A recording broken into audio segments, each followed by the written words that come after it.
Hello and welcome back to Tales from the Shadowlands, coming at you live from Game Room 5 at the Tavern of Tales in Boston, Massachusetts. I'm your Dungeon Master, Jake, and these are our lovely players. Playing Nico is Glimmer. Hello, yes, I'm playing Nico Hall. That is my character today. Playing Eidolon is Austin. Hello, everyone. Ashrin is being played by Quinn. Hey, gamers. Lily is being played by Sir Gwydion. Tis I, Sir Gwydion. And Jason is on his way. He got a flat tire on his way to his couch to stream. So he'll be in soon and probably, hopefully, before we get the announcements done. That's not fair. He streams from under a loft bed, not a couch. Yeah, okay. It's I know a your loft couch, situation. actually. As I said, we are Tavern of Tales. We are a board gaming bar in the Mission Hill neighborhood of Boston, Massachusetts. We set up this stream so that we could stick together through these weird COVID-19 times and hopefully entertain you folks along the way. When this is all over, we are looking forward to inviting you to our establishment in Mission Hill. We've got beer, food, and a bunch of board games and very knowledgeable game masters that you'll see playing here tonight. We can't wait to reopen after all this business is over, and we hope to see you there when we do.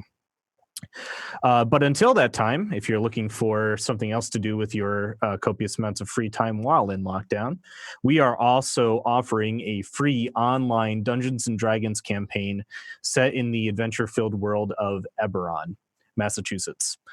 Play with me and these lovely folks as you become an exquisite aeronaut on the hunt for... Well, you don't know it yet. We just started planning our season 2 arc, so it's a very good time to jump in.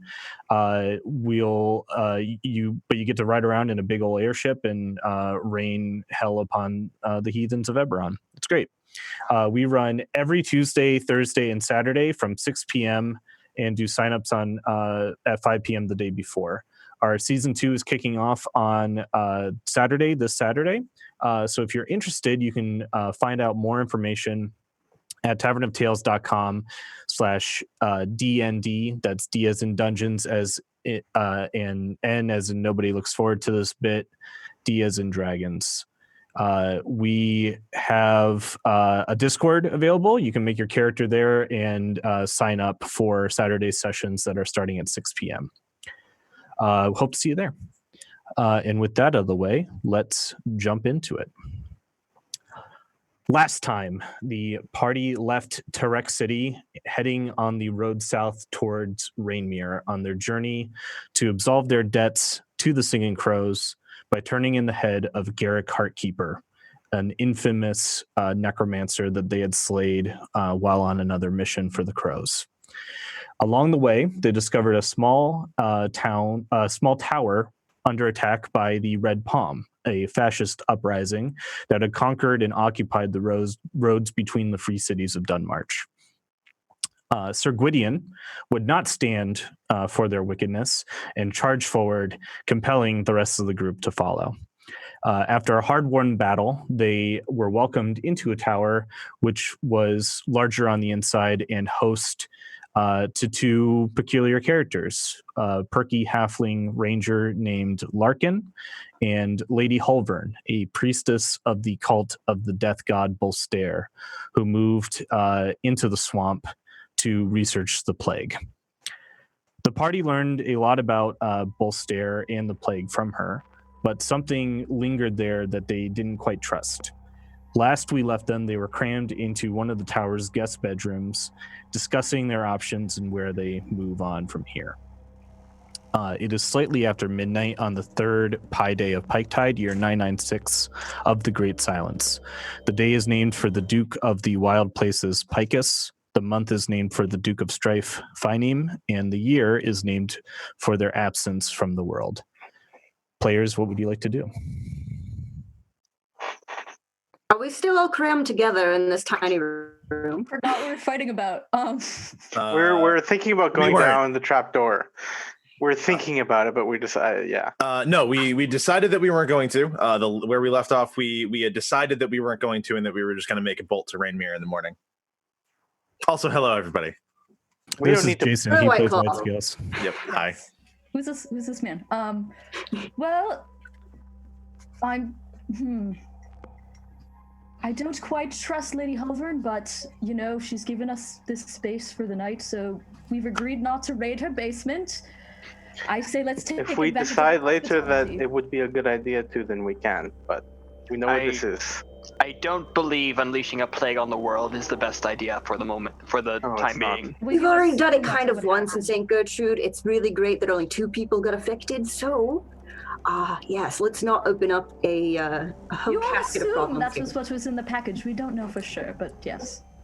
I mean, the plague had to get there somehow, right? I suppose it's just uncomfortable to think about, but Yeah, yes, being well, who responsible wants is not this very room? nice. Okay, I'm going to go to bed because I do not like to be stuffed into a room with this many people at once. I'm getting more and more nervous the longer we do this. Good night. Oh, okay, good night. Good night. I'm gonna like squeeze my way out. Knock somebody with your horns along the way. Yeah. Yeah. There's like the scrape of like when you try to get up in school and like at the chair makes a noise, but it's just your horns against the ceiling. Mhm. I'm also The ceilings too aren't that swole loud. to leave the room right now. If excuse me. No, I'm kind of wedged back here. I can't get out. Okay, I just yeah, let's go to our separate little. I'm going into my closet Okay. in there. Does anyone have any agendas for the night? Eidolon will keep the sentry's rest on top of the trapdoor. Okay. That's it. That's it. Cool. So the party all heads to bed, save Eidolon, who keeps watch over the laboratory. You all just go to sleep Yeah. Yes. like idiots. Yeah. Just kidding. That's what Eidolon's for. Yeah. Exactly. The next morning greets you. There's no windows in your bedroom, but you're woken by the smell of cooking bacon and the smell of freshly cooked oatmeal wafting through the bottoms of your little door jambs. If you head out, you will find Larkin setting the dining room table with plates of eggs and bacon and porridge. Halvern is already at the breakfast table by the time you arrive, and she's in her drab black blouse with the brooch and lacy white collar, and is eating very bland looking porridge as she reads a book. You've awoken. Pleasant dreams, I hope. Larkin is making coffee and tea. What is your preference? Porridge, please. No. Coffee. Por- It depends. Tea, but I suppose it depends upon what you have. If you don't mind, I'll take a look. What grade? What pico? Larkin brings over like the tea box that Hell they yeah, do. I got a tea chest. Yep. At restaurants. What kind of tea are you looking for? They got a sencha. Yeah, they got a sencha. Take a sencha. Yeah. She plops the hot tea kettle in front of you, and Larkin brings all your orders and at the table and lets you dig in. Eidolon, are you up here as well? You're still at the bottom. I'm going to join everyone eventually, as people do. Cool. Lady Halvern, what book is that you're reading there? This book is just the grim histories, the works of Bolster, and the sort of guiding book for his cult. I intended to gift it to you. I was just taking a quick scan of it to make sure it was suitable for your purposes. Oh, well, that's very thoughtful. I mean, I personally am a bit lacking in Bolster knowledge, as suppose you might have kind of inferred Just a little. Yes, but that's very thoughtful. Thank you. All right. I realized that our time together was growing short, and I might not be able to teach all that you desire to know about the Duke of Ends. So I figured this would be a nice halfway. I also have some other provisions for you, as we discussed. 4 healing potions from our stores. I'm sorry that I cannot provide more for you at this time. Larkin still needs to range, and if we fall under attack by the Red Palm again, we would like to remain prepared. This is plenty more than we've ever had at one time, actually. So thank you. Well, I hope you use them well. I also have another thing that I've rigged up for you last night, and she pulls out a small brown box from under the table and turns it towards you. And it, when she opens it up, it reveals a sharp-looking needle with some hoses running from the bottom of it. This is something that I worked on a while ago to help soldiers on the battlefield. It's a quick injection system. You can replace the stopper on one of your healing potions, and it'll help you use it more easily on yourself or others. So I just in a bonus action kind of way. yeah. Yes, I would say that if you were to break down the way time moves in the world into actions and bonus actions, this allows you to affix it to a potion and inject it as a bonus action. But We can only affix it to one potion at a time, though. Well, it appears it also must be Yes. worn by a single person. It doesn't need to be worn. It's a looking at its construction, it's like a stopper that'll fit into a bottle, and it turns it into an injection needle. It's like the guns in Bioshock. Yeah, the little sister needles. Yeah, something like that. It takes an action to put the apparatus on the bottle, but once you do that, anything can be used as a bonus action. So instead of feeding it to the person, you're supposed to ram it into their body. Into their veins, yeah. Okay, cool. It'll work with any potion. I just figure you'd use it as a healing potion more often than not. Can it only be used once? Is it a one-time use? No, it should stand up for quite a long time, but she points to Ashrin. You're pretty clever looking. I would just study its structure so you can make repairs should it fall into disrepair. Oh yes, I've not quite used something like this by myself, but I believe I've seen similar, and I'll take it if no one else does.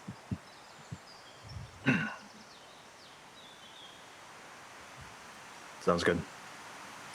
This is both touching and absolutely terrifying to look at. Yes, and it's I hope you're not offended, but this didn't touch any sort of plague, anything. It's sterile. Yes, I would not do that to you. I'm very careful, and I leave all the plague down in the basement. Good, that's where it belongs. Thank you. I'll touch it now. Take 1 point of exposure. Just kidding. Jokes. DM's got jokes. Doing notes. So you're welcome to stay as long as you'd like, but I understand if you have to get on the road. I think we should. It would definitely be best for us if we left now. Yes, we must head towards Rainmere, but I would be more than happy to have a correspondence with you if, messaging service manages to come back in these trying times. If we find any information, for instance, you would probably be the person I trust most to know about what might be happening. Yes, if your adventures lead you towards any knowledge about the plague that I might not be able to find by simply studying it, I would very much appreciate you roping me in on it. Wonderful, thank you. Thank you. Is there anything else I can provide to you to ease your journey? Just a prayer to bolster for us. You, of course. She'll go ahead and bless three of you. Oh. It's not going to come up before you get to Rainmere at all, but she'll do that. She holds your hands, and it's kind of like a seance circle almost. Your hands are open, facing up, and she mutters some prayers about, staving off people's ends until their appropriate time, and trusting in death to strike those that are ready to go down rather than those with unfinished business. Very well. I will see you out, and do keep in touch. Anytime you would like to return, you have a place here. Thank you very much. Thank you. You've been very gracious for the small amount that we did. You handled most of those bandits by yourself. So. We handled two. I'm sure that we would be talking to the god of death now, were it not for your efforts as a party. The pleasure is all mine. She sees you down through the tower. I will. I'm sorry. No, you go first. I was going to elbow you and be like, Sigurdian, are you going to say goodbye to your princess? Yes. I was going to, at the door, my lady, if I may kiss your hand before we leave, and examine to see if Lady Holvern has any rings. She does. She will offer the hand. She does come from noble stock, it appears. So she's used to these sort of pageantries. She has a ring on her middle finger, and it's just a very simple silver ring with a opaque black stone set in the top of it. Yeah. Okay. And I'll kiss the ring, and I'll give a nod to Lady Miss Larkin as well. Larkin does like a little kind of mock curtsy. She is not a noble, and she's kind of putting on airs. She finds this whole pageantry pretty amusing. Yep. Don't croak out there, okay? We will try our best not to die. Just so that we might see our beautiful face again. She blushes a little. As we're I guess saddling the horses, getting ready to go, I'll pull White Scales aside, and I'll say, just making sure that it's just me and him, and I'll say, so where we're going, you have, the thing you need to handle. Are you going to bring it up with the rest of them? I was hoping. I said I will let you pick the moment, but I was planning on doing it on the ride there. Whenever you feel ready.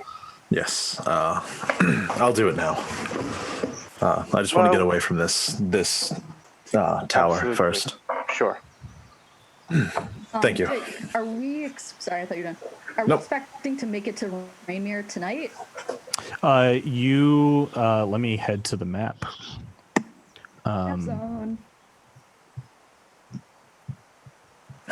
You are currently very near the edge of that forest. It took you all day to ride there. So if you ride hard, you can get there in the nighttime.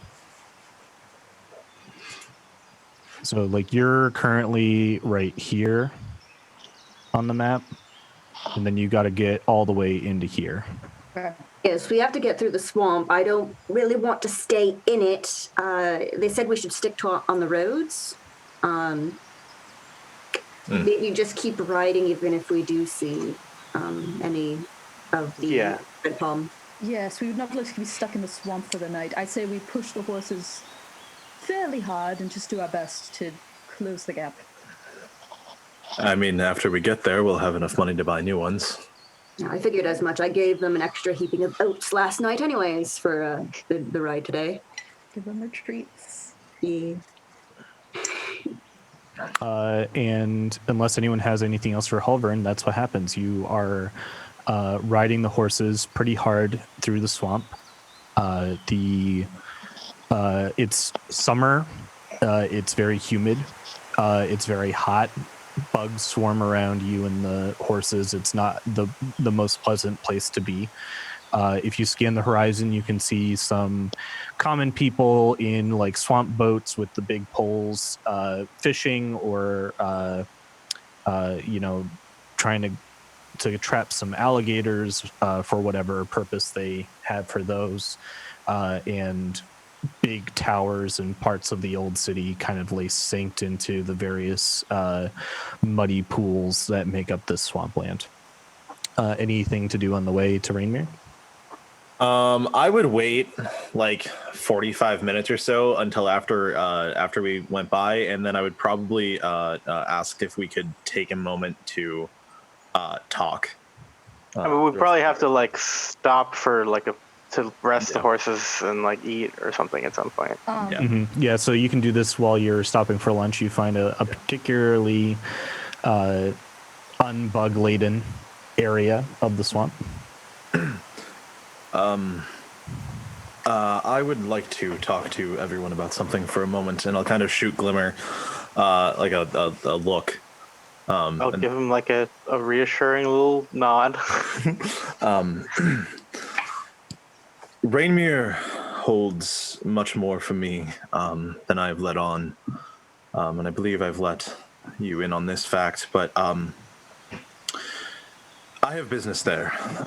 My previous master, Raylan, currently lives there, and he still holds the contract binding me to his service.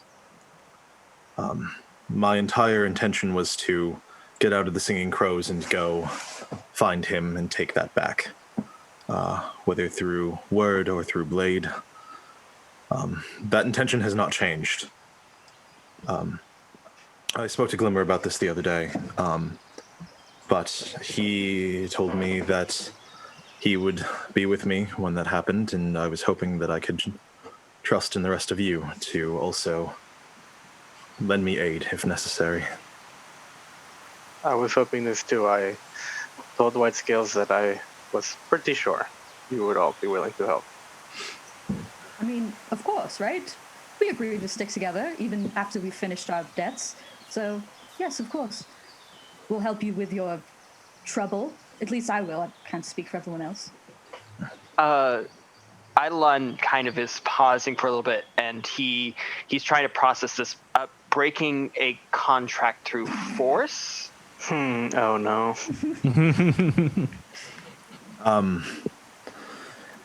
He still holds me as his slave. Until I hold the contract in my hands, I am permanently bound to him.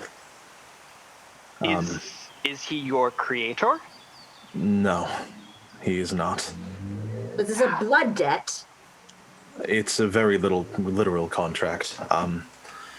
I was born into slavery, and he took the contract from the people that owned me when I was a child. Okay, well, I'm more than willing to beat this man's face in. Eidolon, it's a contract, yes, but it's an unjust one. It's a good one to break.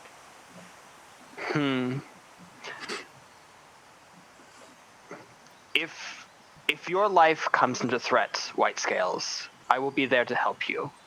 However, do not see me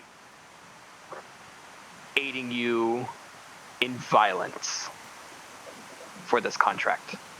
My intention was to speak with him, although the likelihood that he would give it up willingly is very low. He's the one that sold me to the Singing Crows. Yes, and it's curious that he somehow thinks he has a right to have you back. Not like anyone has a right to, you know what I mean. But I wonder if there's any sort of crow paperwork we could use to kind of trick him into thinking that he messed up paperwork-wise. Just a thought if we're trying to avoid combat. That is definitely possible. Yes, White Scales. Along with this, we will also need a plan. If we're all willing to help you, we will all need to come up with a plan. Why did he sell you to the Singing Crows? They had some form of deal. I believe he was trading in arms at the time. The deal went south, and he owed a lot of money to the Crows, so he put my life. to the task instead of his. Oh, that's extremely infuriating. You should be getting something out of this, not just your freedom. Up until recently, I lived my life for him, so I suppose I would be serving my master otherwise. Business as usual. What's his house like, and what is the security like? About that, he is a member of a particularly wealthy group. I believe I brought them up a long time ago, the Gilded Cage. Yes, the Connected. Oh, I feared that was a metaphor. That's a group? It is a group. It's quite literal. It's a band of merchants. They've stuck together. They trade in illicit goods as much as they can. The idea was that they would get together and keep their wealth and keep generating more.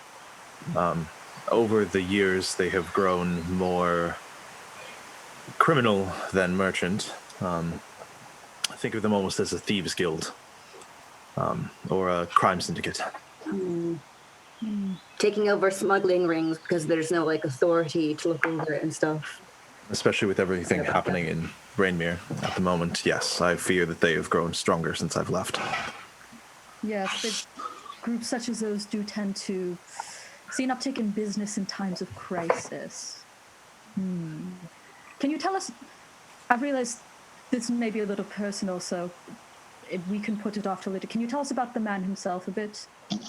Yes, he's a younger man. He believed himself nobility, although I believe that was a lie. He's a tiefling. He's around Glimmer's height.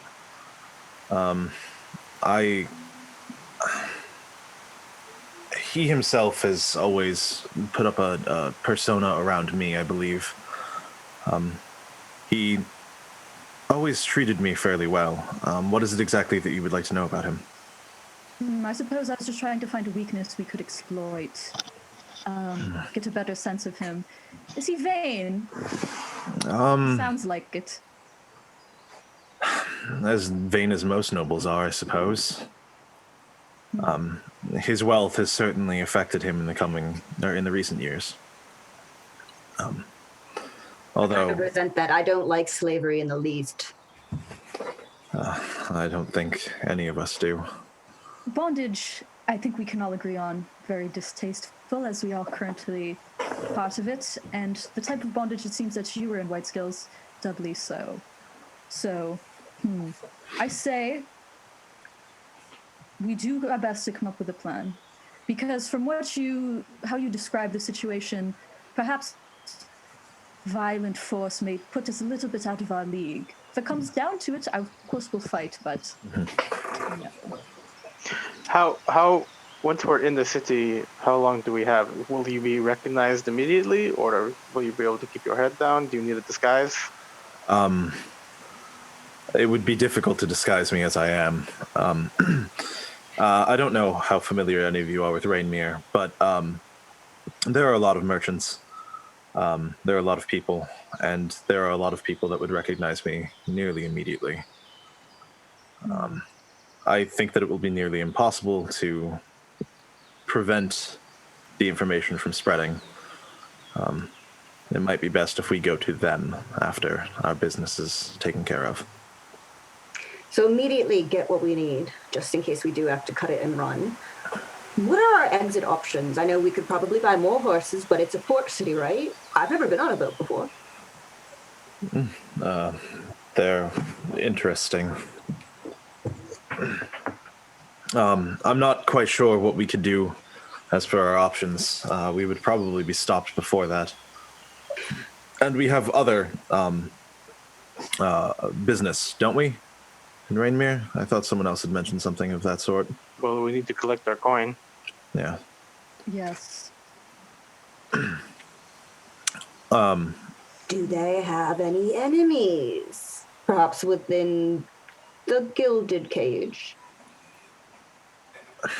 My suspect is always that they have had a larger benefactor.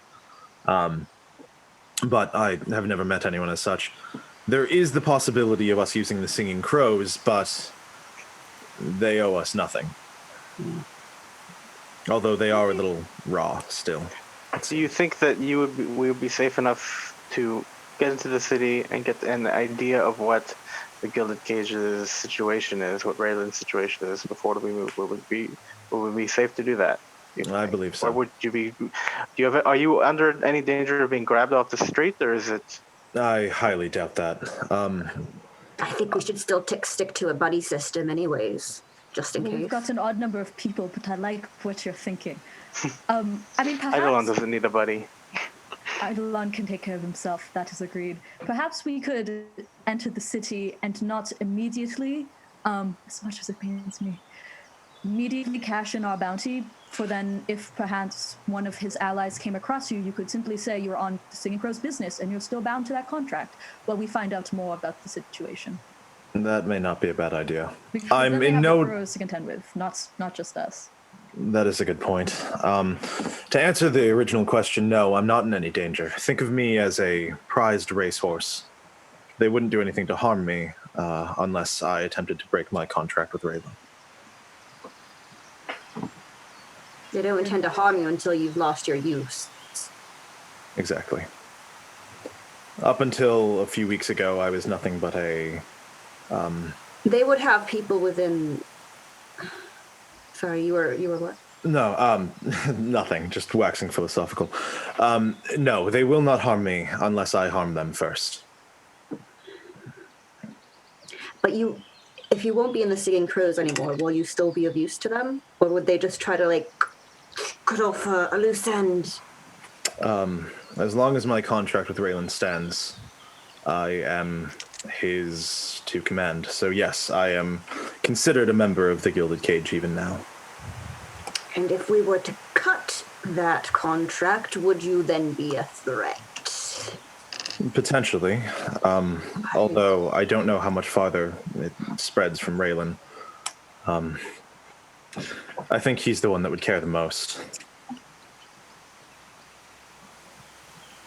Do you have any objection to us killing this man? I would prefer to attempt to talk him out of it, but if it comes down to it, and it's me or him, at this point, my life is my own. And I don't intend to go back to him. Well, good, I'm glad to hear that at the very least.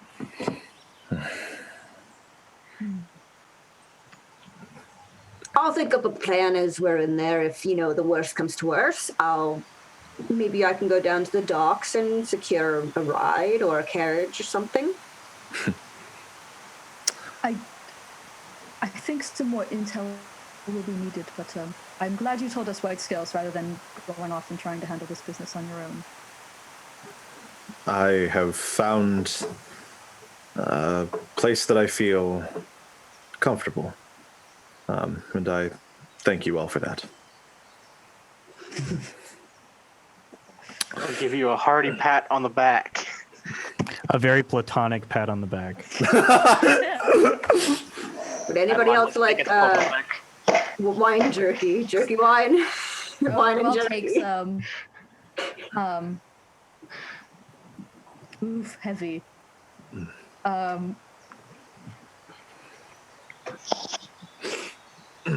Bloody mosquitoes. Let's get out of here. Yes, I would agree. Let's go.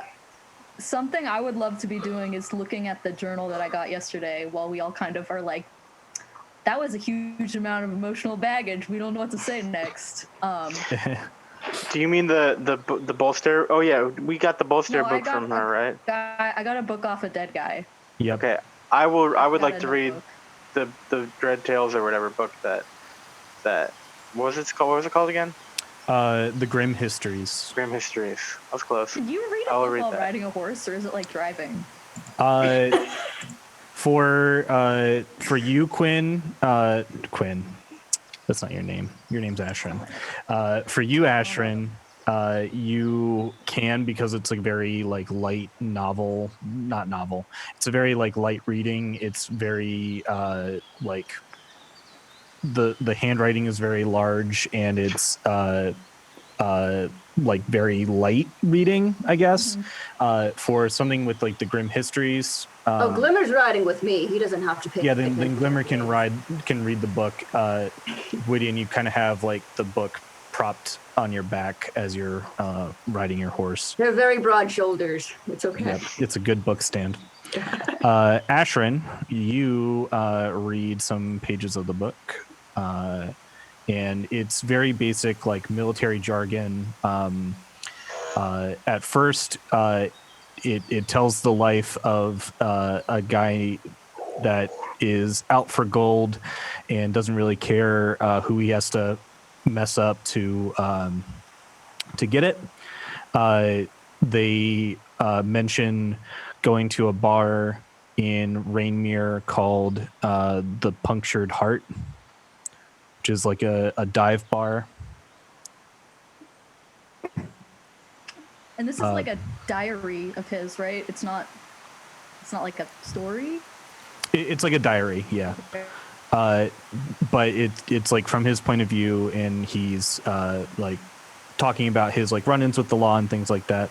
He goes to this bar called the Punctured Heart and talks about this this group of guys he met that seemed like they really got their head on their shoulders about who's right in this world and what to do about it. And he describes going to some of their meetings of the Red Palm and getting like indoctrinated into it.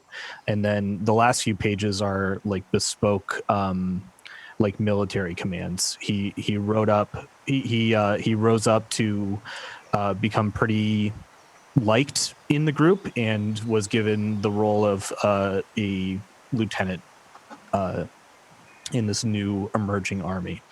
And the last three entries, I'm going to post them in the chat, are all like military commands from your experience with the spell sending. They're all underneath 25 words. And they are written as though they are addressed from certain people. The first one says, Arwen, it's from Arwen. Hit as many caravans as you can on the second tier's day of Piketide, announcing presence in St. Gertrude. The next one is also from Arwen. Conquer Tower on Tarek Way from Rainmere. Siege can be retrieved from Camp Eagle. And then the last one is from Asher. All eyes out for Group of 5 traveling to Rainmere. Killers of Garrick Heartkeeper. Seek Black Book and report. Oh, this is not good. Who did we find this on again? You found it on the tiefling guy that was on the road attacking Halvern. Got it. He was like vaguely the commander of that group. Well, I know there was a bit of body burying yesterday, but I did a little picking around, and I picked up this. It seems like our best efforts with, well, perhaps it wasn't the letter, but we have been targeted. I would read them what's in the chat. So they have an interest in this book and Garrick too, okay? I mean, another yes, group and of they've people after somehow us. determined that they know that we are the ones who killed him. Well, we Which is did troubling. make it public in St. Gertrude. I mean, we didn't hide it from anybody. I mean, it says a group of 5. We can just ride around with a giant dummy on one of the horses, right? And that'll take care of that problem. That might actually trick a couple of people, but a couple of other things here. Announcing presence in St. Gertrude that we saw. Conquer Tower on Tarek. That's bad for them. It was Conquer Tower on Tarek. Tarek Way. So that's, you take that Perhaps to we be should Halvern's tower. Intervene? You already did. That's about Halvern's Tower. That's about Halvern's tower. But already did that? Tarek But way to Camp Wayne. Eagle, does Tarek it- way to Waymere. Oh, I thought Yeah. you meant like a tower into Rec. Yeah, Oh, they well, got cross that orders one to off knock then. over that tower. Yeah. But there's a Camp Eagle nearby. Suppose. I Not anything we could I don't know, take at this suppose. point. Sure. With my superior military knowledge, would I know where a good camp might be if I were looking at a map? Yeah, you can make your choice of a survival or a history check. Oh man, they're both bad. I'll do survival. Yeah, okay. Let's try that.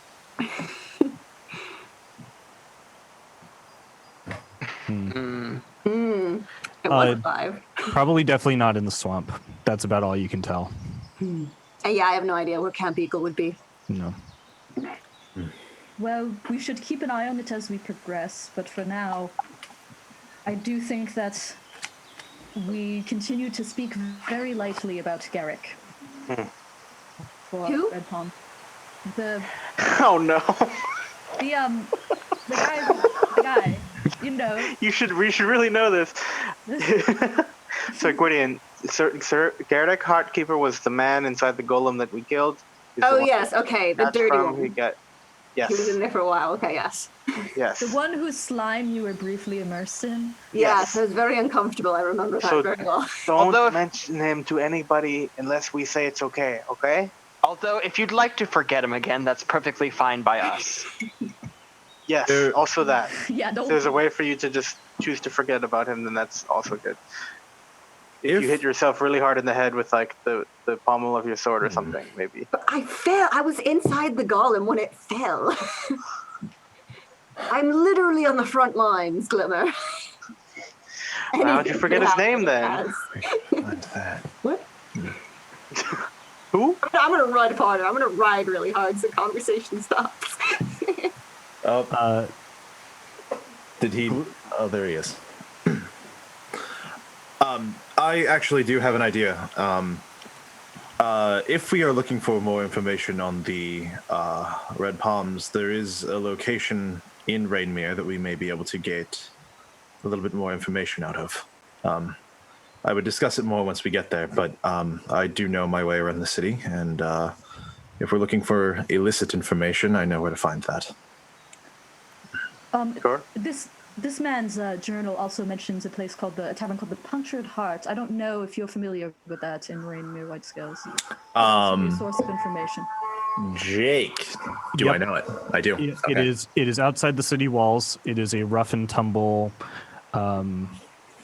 sort of seedy dive bar. It would make sense for that type to hang out in there.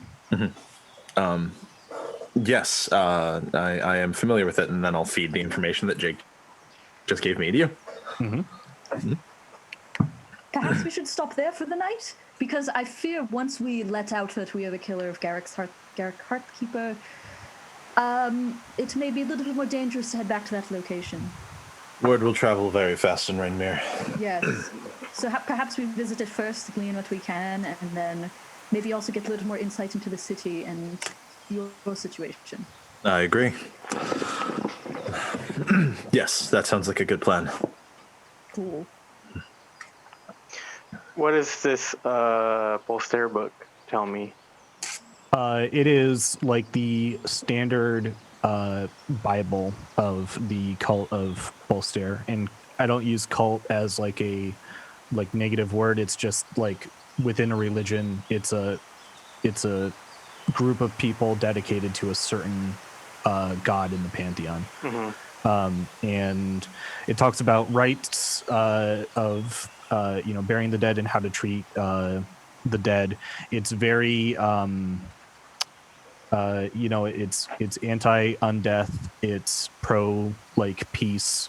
The writing is very thoughtful, and as you're reading it, you feel like you're reading the words of the god himself as he tells his story about how the empire handles death and secrets and knowledge, and what to do about all that. So it's like a series of like principles and strictures.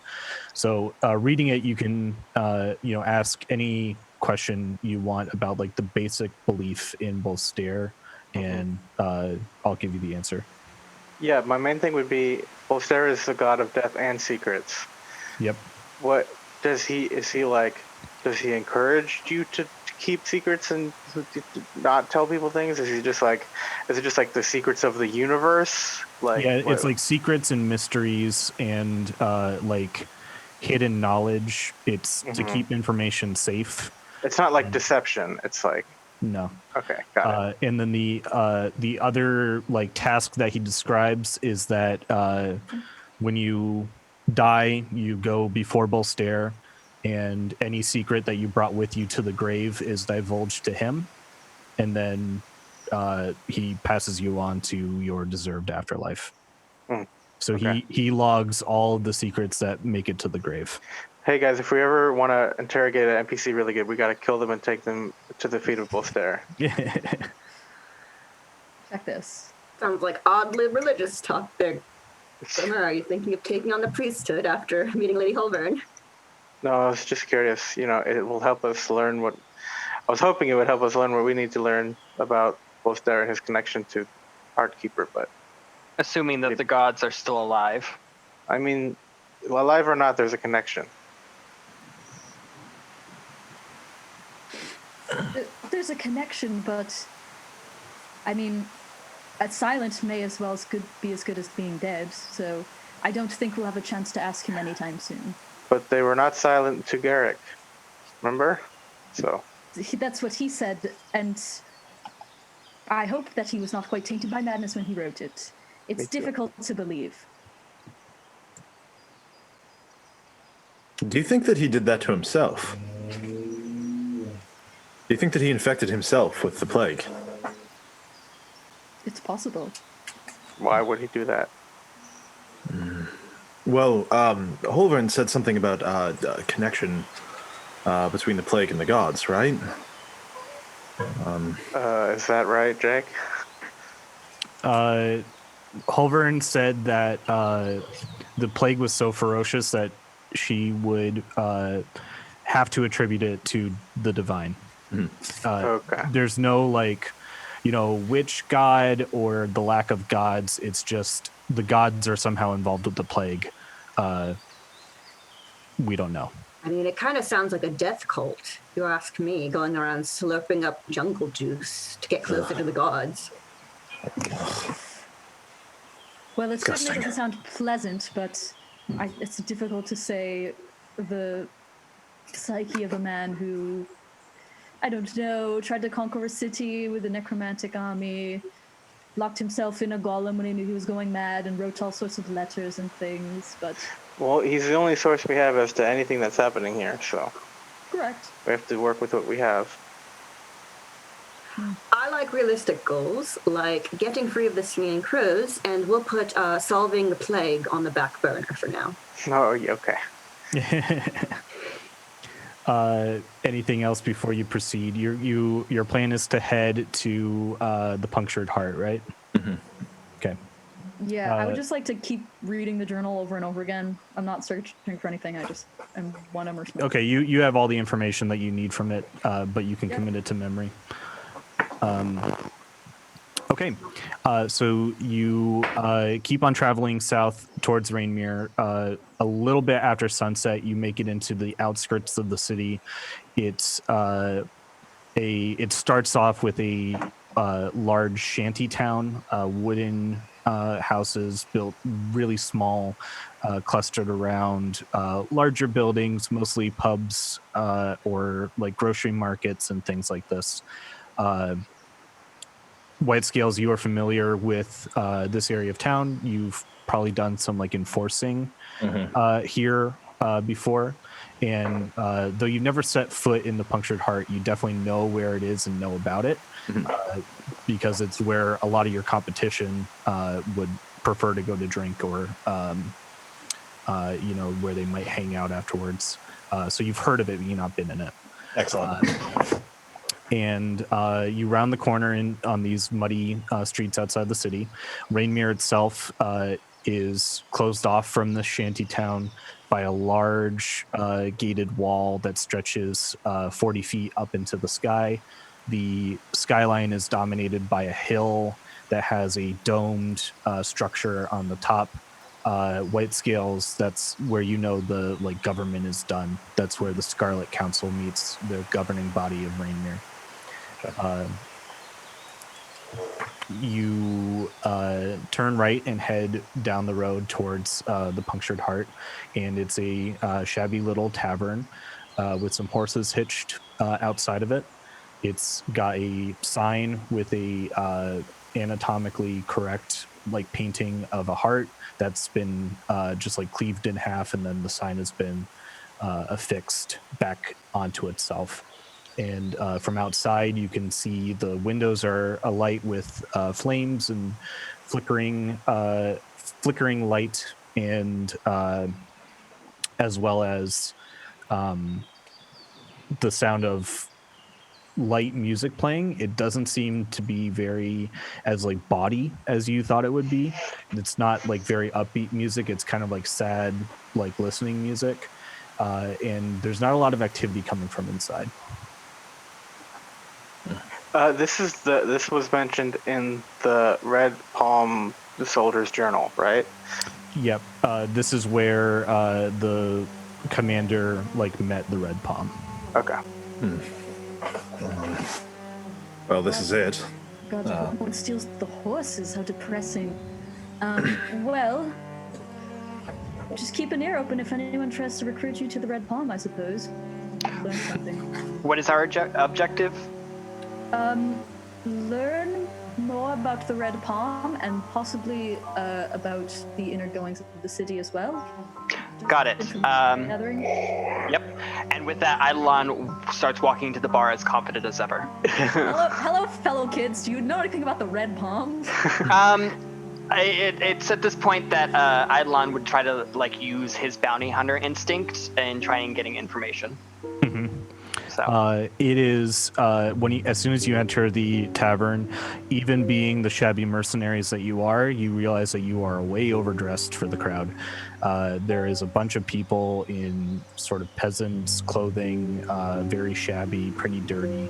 Other people in more armor, maybe not full pieces, but a chest plate here and there. Everyone looks pretty badly scarred. There's not a lot of noise coming through here, as I said. Most of the tables are occupied by bands of these rough-looking people having quiet, under-the-voice chats over their various ales and drinks. The bar is being managed by a large ogre-looking sort. If he's not an ogre, he's definitely got a little ogre in him. I'm going to stretch my arms and say, it's been such a tough day being a veteran soldier deprived of my rights. I sure wish there was an organization ready to recruit me. Glimmer a little too much. A man in a straw hat and a red and white striped suit coat with a cane pops out. Did someone say male angst? Oh, it's very Grom. I go to the ogre-looking fellow, and I ask for an ale. He is taking you in. He is sizing you up and deciding whether or not he can crush you.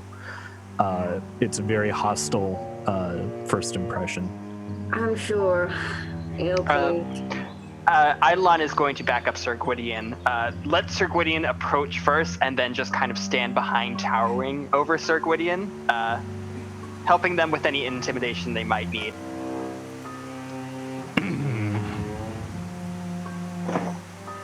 He just stares down at you and grunts. Do I know of a local brew to name? Not in Rainmere. I'm not from Rainmere. Of course I don't.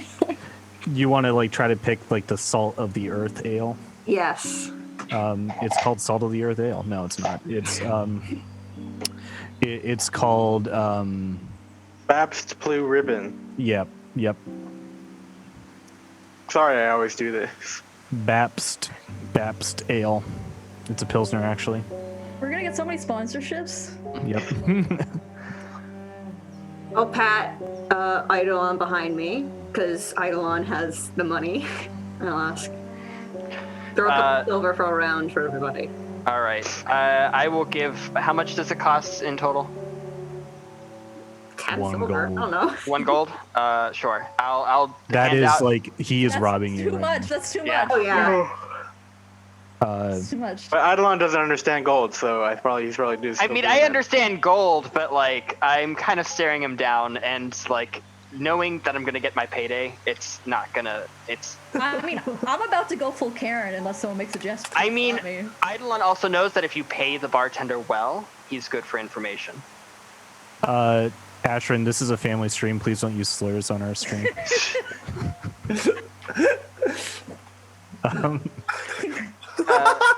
My next character is going to be named Karen. Karen. Okay. So you're handing over the gold? Yeah. Okay.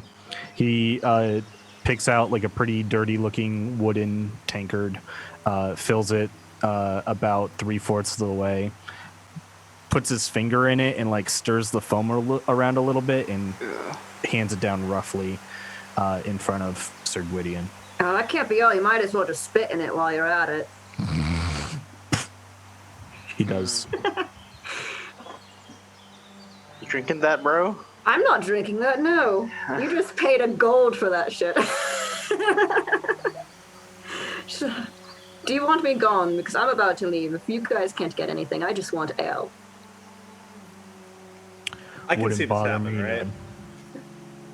Huh? Yeah, I can see this happening. I suppose you're all in there, and if you are, you're getting some kind of like shady looks from the crowd in the back of the bar. I want to walk up and just down the drink as quickly as I can. You see some people. Take a second level of exposure, please. You can feel the snot kind of going down your throat a little bit. That made me gag. You really got Austin really bad. That's the worst feeling. Literally makes me gag. Yeah. The intention is to kind of show that it doesn't matter, and that we're not going to take. We're not just gonna take the heat. And I'm gonna sit down at a corner table and try to act regular. I kind of want to like pull Glimmer aside for a second and be like, so looks aren't going for us right now. You can disguise yourself, right? Magically?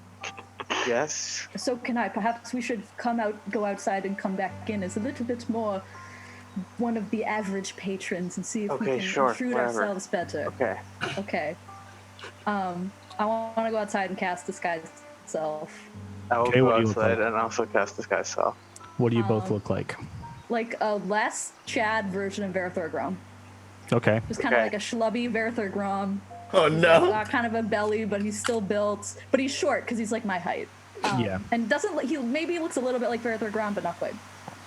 Tusks. I look like Ulala, but like if she was like a sort of like dirty, like hippie, like street busker. Like my guitar strings are. I don't have a guitar.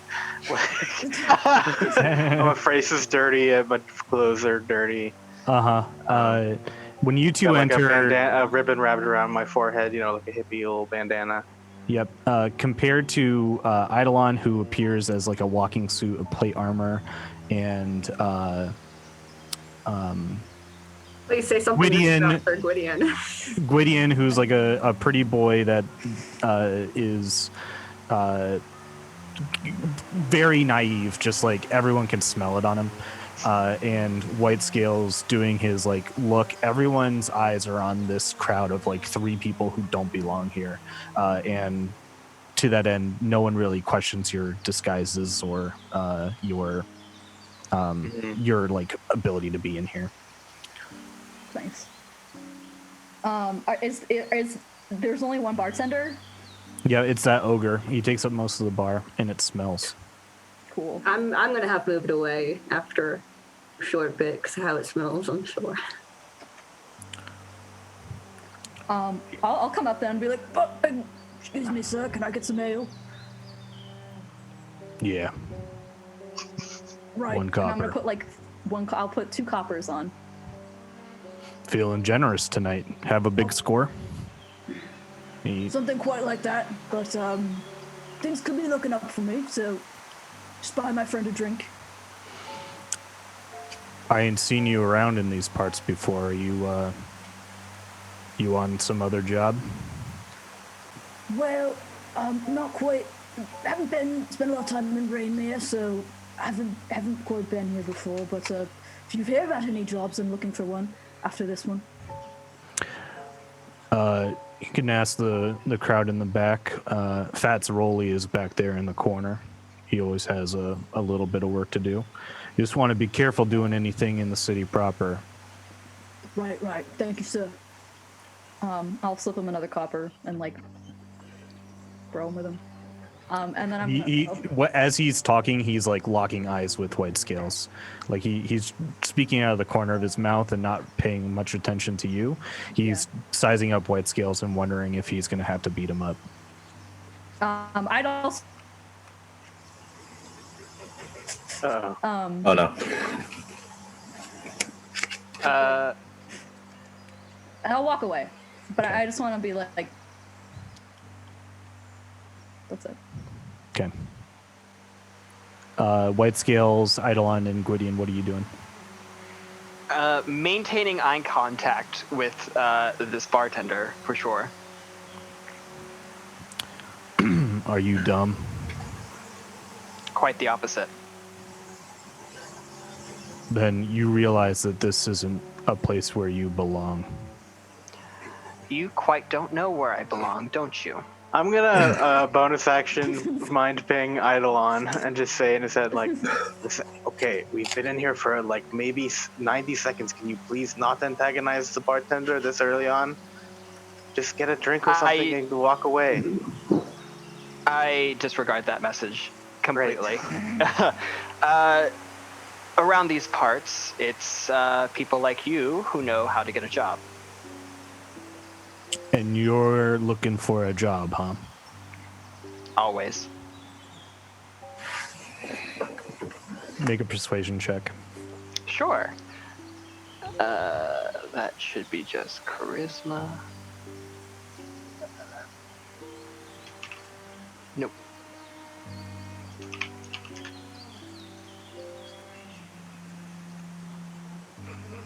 That one, +3. You're a bounty hunter, right? Correct. Yeah, so go ahead and make the check at advantage. Great. See what happens. Sure. Because you know how to play these, like... 22 with a 19. what kind of work? Well, I'm specialized in hunting down war criminals, but I've recently taken up an interest with the Red Palm. As in, you's looking to join? Quite. I feel like being alone is a little bit of... it's getting boring. I'm looking for better things to do with my existence. Well, you know, Red Palm like war criminals, so you don't have any reservations about working with the people you used to hunt? I feel like my expertise just might help me out in this situation. Money makes the world turn. Is this lizard with you? These three are with me. What did you just say? I called you a flippin' lizard. No. If you could be so kind, my friend here, you ever see a dragonborn rip the arms off of someone? Don't really want to get them angry. Yeah, I've seen some in my time. You look a little familiar. Maybe I should. Well, I'd say Dragonborns look alike in many reserves. Don't they all look alike, except for the color? But if we Yeah. racism on more racism. It's all. I mean, trying to blend in with the crowd here. I guess you're right. Just keep a leash on both of them. Don't start any trouble with the wrong folks. And you know who the wrong folks are, right?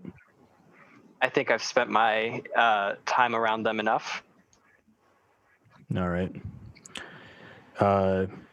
Yeah, if you're looking for a job, come on in. Anyone at the table will be able to get you a hit. Fats Rolly's in the corner. He's got most of the jobs.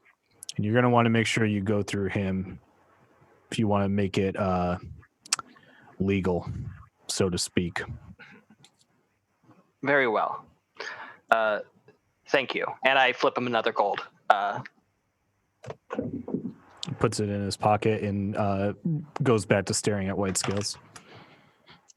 So are the two people, Ashrin and Glimmer, speaking to Fats Rolly currently?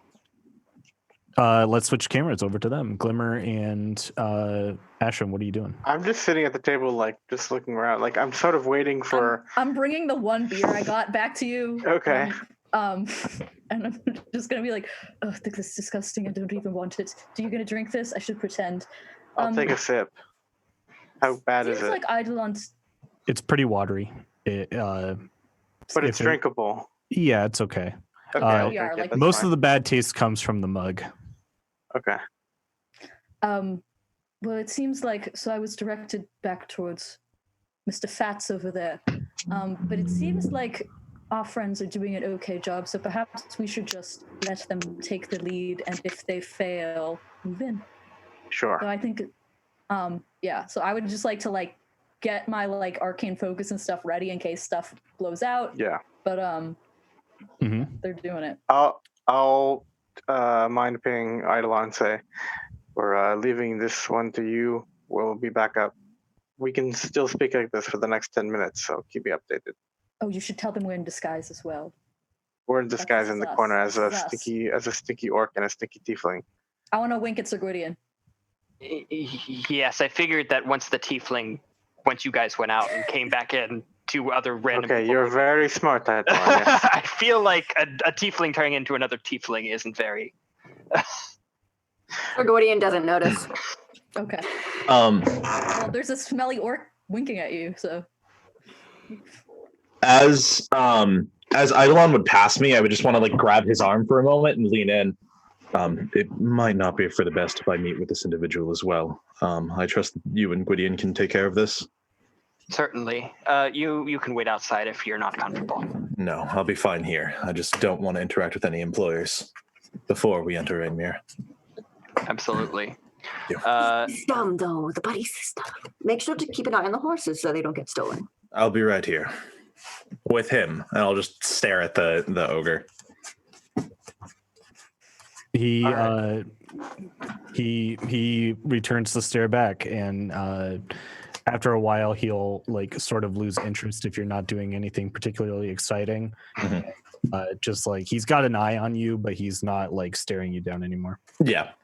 Eidolon and Gwydion head over to the corner you were directed to Fats Rolly, and you are greeted by the sight of an extremely fat gnome with greasy hair and a black double-breasted suit, Yes. probably quadruple-breasted to get over his man boobs. Are there any rings of nobility that come this fine set of fashion here before us? His sausage-like fingers are laced, but they can't get fully laced because of how fat they are and of how covered in rings they are. You can see many, many various ones over his knuckles, and he's flanked on either side by two really intimidating and mean-looking orcs. Those two are currently in a game of cards as Fats Rolly has a cigar in his mouth, and he's blowing at it and just enjoying the scene. It looks like a counter open for business. I will approach him and say, "Good evening, Mr. Fats Rowley." Yeah, I'm Fats. Who the hell are you? My designation is Eidolon, and this is Sir Gwydion. Nice to meet you. A knight. You're kind of running around in the wrong crowds here, bub. Wouldn't want to besmirch your knightly honor. I kind of lean forward to him and the title is in question. Desperate, huh? Kind of look for money, and I'll finger the collar at my neck. So are you selling or buying? Services, selling. You want muscle work. We want to be the muscle work, potentially. All right. We hear you're the one giving out all the jobs. We are. Well, we used to be before this red palm nonsense started. You boys part of that brigade? No, but we've had interest in joining. We've read their manifesto. I mean, it's kind of hard to get out and do actual other work when they're kind of taking care of that. Be on the winning side, as we say. It's a good motto to have. Okay, tell you what. There's a guy in town. He's been a real thorn in our side. His name's Pavel Dieter. Pavel Dieter. Pavel Dieter. Red Palm wants his head on a stick. So you do this, put that head on that stick, head over to the Gilded Door. It's a pub in Rainmere. Let him know what you got, and maybe I'll make your initiation go a little bit smoother. Thank you for the knowledge, but I do wish to inquire why exactly is there a target on them? This is more just to know if there are any weaknesses against them. What is their occupation? How much are you paying us again? Hey, Turek, he like hits one of the orcs to the side of him. Do you have any inquiries, any questions on the way that I do business? And the orc looks up and then looks back down at his cards. You can ask about money, but muscle don't talk back. Agreed. So you put his head on a stick, the Red Palm will pay for it. I don't like the guy either. I'll throw in 25 gold.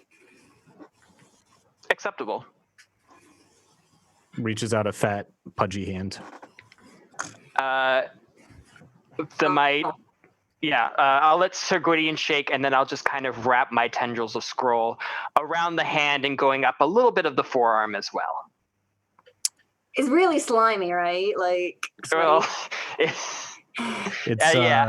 It's certainly something. Probably some Cheeto dust on there. With that, Eidolon will just say the job will be done, and starts to head outside, kind of hitting Sir Gwydion on the side as well. He waves you away with his cigar smoke.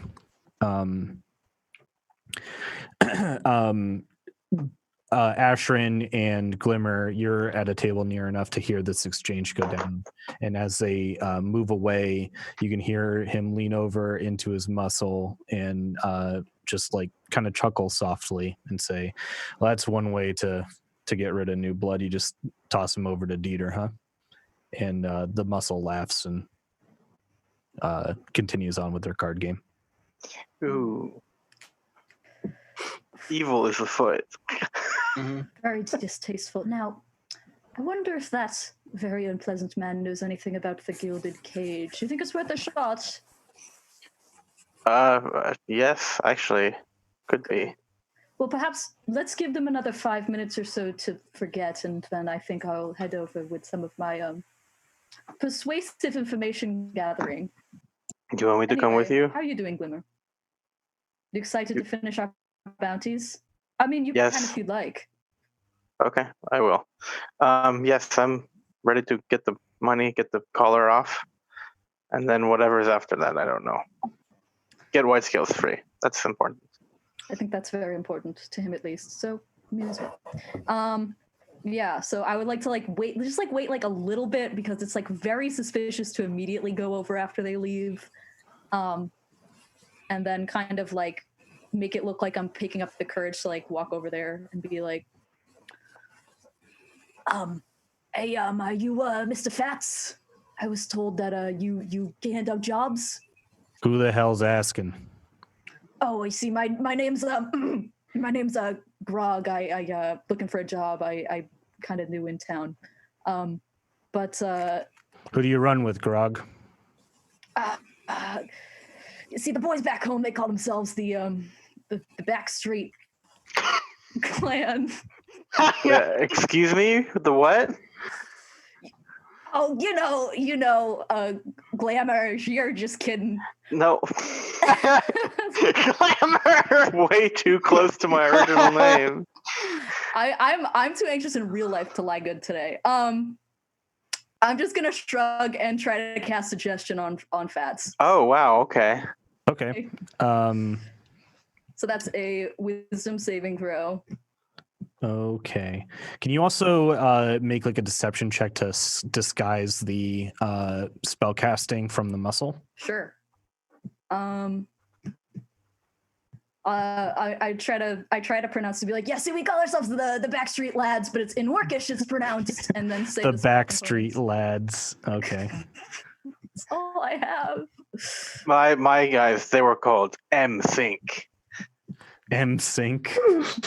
Until the vicious gang war tore them apart, we were taken into our fold, Glamour. Boys Oh, I to can't men. even. Why am I even rolling this? Okay, just for humor's sake. And it's a wisdom saving throw on Fats's part. Yeah. Okay. That's Yeah. not gonna do it. So his eyes kind of like glaze over, and you can make a suggestion. You see, what I'm kind of hoping to learn more about though is what do you know about the Gilded Cage and a fella called Raylan specifically?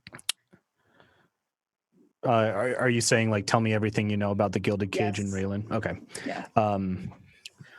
Raylan, he sent you. Raylan got big about a month ago. Deal shook out with the singing crows, and he got the attention of another group. He's been running some things over at the Shadowport. Things. Yeah, like slave auctions. So that's at the Shadowport. Okay, good to know. Yeah, the Gilded Cage. They're like the redheaded stepchildren of the crime world. These guys in the Shadowport, they're the real deal. The Gilded Cage are a puppet to these guys. You know what I'm saying? You don't want to mess with them. Right. Thanks for the tip. That's very helpful. And any sorts of magical rumors about anything that Raylan can do would be very helpful. What Raylan can do? Yeah. Well, he's a master of charm and magic. Is what they tell me. Oh, hideous kind of magic. Yeah, great. Thank you. Yeah, I'd hate to be under someone's spell like that. Just Quinn, I really like how your voice has evolved from like tough guy to like Brooklyn grandma. I have two low voices, and those are both of them. I can go back to the Jellied Eels voice. I can't. Well, that's thank you for your help, Mr. Fats, and have a good day. Just leave. motions you away. Yeah. And hold Glimmer very tightly and walk out of the bar before the spell wears off. White Scales, you're I think the only one left in the bar. Oh shit. Did Eidolon and Gwydion leave? They left first. Ah, okay. I guess I'll wait a couple more minutes, and then when I realize that everyone else has left, I'll stand up to leave. Okay. You get some like peculiar looks on your back, but no one seems to like bother to follow. Yeah, then I'll head out. Okay. Yep. You can all everyone who's left probably took the horses and went down the roads away so that you all just like don't leave at different times and then congregate on the front porch. Yeah. So through some like searching through the slum town of Rainmere, you find each other again. And as you do, the trademark or namesake rains of Rainmere begin to drop down in a torrential downpour in the night. Okay, so a bed. We need a bed. Fairly well, I think. Yes. But let's find an inn that where not everyone wants to kill us. Yes. Good luck. Ashton, what you did back there was very deft. That was good. Oh, thank you, Glimmer. And I'm very off to my game, but it was acceptable. I believe we've got some better intel on Raylan now, and you guys heard something about the Red Palm and. Yes, I do not believe that the job we were assigned was either performable or if the name is even real, but we do have a name. And, of course, the enemy of the Red Palm is a friend of ours. True. What was the name again? Pival Eater? Huh? The name was like Pival Eater, I Oh, thought. I didn't hear it, so I can't tell you. God damn it. It was Pavel. Pavel Dieter. I wrote it down. Yes. Pavel Dieter. Pavel Dieter. I know that's what you said, Jake. But I've been taking notes. Jake, you're gonna introduce the main villain, and Gwydion is gonna be like, his name is Bingo Bango. Gorik Parkcomper. I've already introduced the main villain. it And requires they've me already to done actually that. pay attention to people. Why would I do that? Yeah, we did call him. We forgot Reginald's name. Reginald 8,000 Askus. times. Yeah. Ask keys. Or keys. We do our bants and we find a better inn. Okay, so White Scales, being the sort of guide into the city, you would be able to tell that the closer you head towards the walls, the better the town's going to get. The more expensive the hotels will be, the less questions will be asked. If you manage to actually get inside the city walls, you can go to like a wealthier district or middle class district and have like a way better experience than an ogre spitting in your ale. Yeah. I suppose it's up to you if you'd like to get in to the walls or not tonight. Well, it seems to be more of your concern of whether or not you want to be within the walls tonight. Well, I think it doesn't matter anymore. I've probably already been made. Doesn't matter. Wherever you feel safest, White Scales. I don't feel safe in this town at all. So Well, pick something. we'll go inside. An inn with good security, maybe. We'll go inside then. If we go to one of the wealthier districts, that might put us in a more comfortable place. Well, if we can get our money, we certainly will have it for a night. Do we have enough gold to pay for a room for the night in an expensive district? Well, we only need 2 rooms, buddy system for 2 people. I will, of course, will not be taking a room. That said, Actually, if we stayed at the Singing Crows barracks, that might be the safest place for us. Sure. I fear that Raylan would find out very, very soon after that happened. That's a good point. But as long as you're within the employ of the Singing Crows, I don't know him personally, but it's unlikely he would try to break that contract. So. Indeed. Oh, and that's another thing.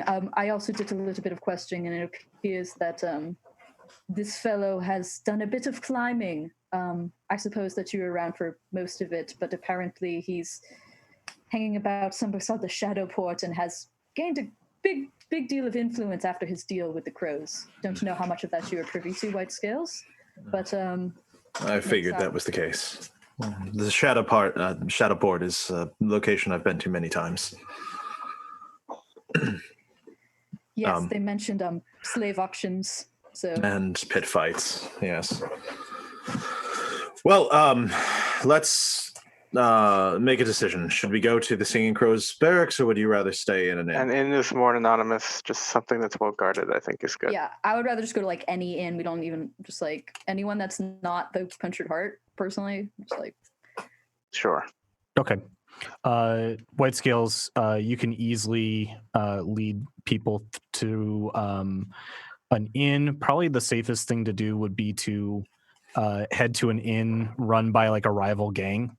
Yeah. Currently, so you do that. You end up at a bar called the Boar's Tusk. You know it to be a tavern that pays another guild protection money, but they're not they're not involved in organized crime. They're just the victims of it. Yeah, got it.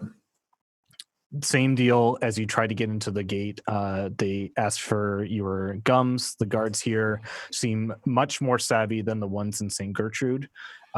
They've got long metal helmets that keep the rain off of them, and very, very nice looking equipment for their station. And you continue on in through after you pass the gums check towards the Boar Tusk, and are met with a massive white dragonborn behind the bar. There's a great axe hanging in the tusks of a massive boar right behind the bar, and the man wiping down all the tavernware is scarred and marred, and looks like he's seen a tussle or two. Welcome. White Scales' dad. This is weird. Can someone else take care of this? Very well. I'm like prestidigitating all the water out of all of my clothes, so I'm dry. Good sir, we require rooms for the night. Simple enough. Let's call it 1 silver apiece. 1 silver apiece. Does anybody want to room up? Or 2 rooms should be adequate, I think, and I have 2 silver I can pay. And then I'm also going to kind of like look over at our soggy wet boys who are not entirely made of armor, and also be like, "Oh, you're soaking as well. Let me dry you off." And I'm drying everyone off. Thanks. Mm-hmm.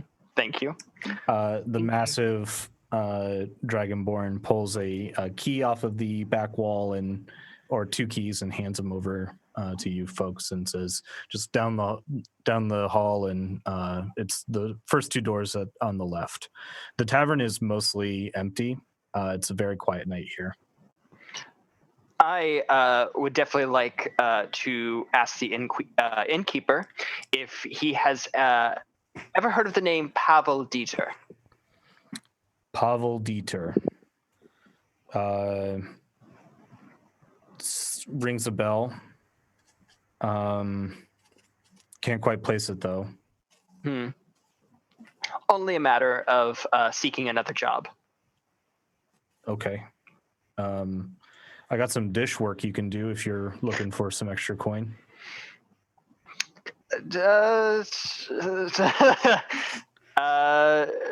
Sure, why not? My night is free. Nice.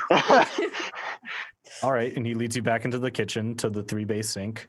He gives you the big yellow dishwashing gloves and shows you the caked on soup and stew bowls that are piling up in the dishes. If you can clear all this, I'll throw in one of your friend's rooms on the house. Oh, certainly, no problem. This task I can certainly handle, and I proceed to wash the dishes. Eidolon's washing the dishes, and that's where we're going to take our break. Woo! Woo! Adventure. Exciting Yay. tales of the Shattered Lands. Eidolon is playing the dishwashing minigame after the break.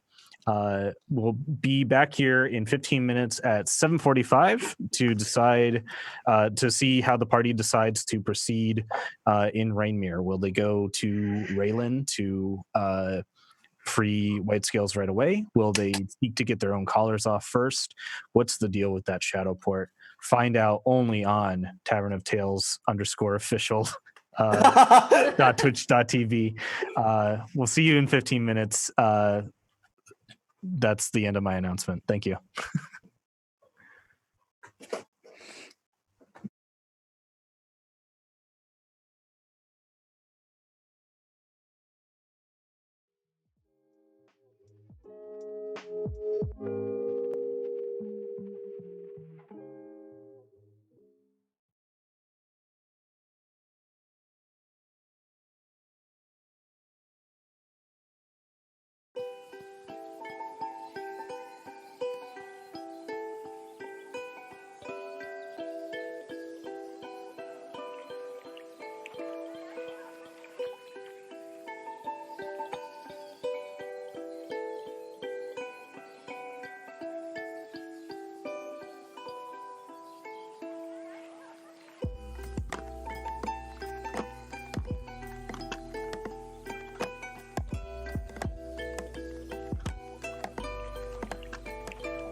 Welcome back, everybody, to Tales from the Shattered Lands. I'm your Dungeon Master, Jake. These are our lovely players. Before the break, the party was approaching the city of Rainmere, trying to figure out how to break into the city, whether or not they should cash in the head of Garrick Heartkeeper and potentially attract a lot of attention to them, and how to best deal with Whitescale's situation with a figure from his past known as Raylan. Before we jump into the action here again, if you'd like to support Tavern of Tales, we are now Twitch affiliated. It's a big deal for us. So if you want to support us, hit the subscribe button. Any little bit helps. And without further ado, let's jump back into the action. So the last we left off, they were in the Boar's Tusk pub. Eidolon was washing dishes. The others have been going to their room. Is there anything that you would like to do tonight before going to bed?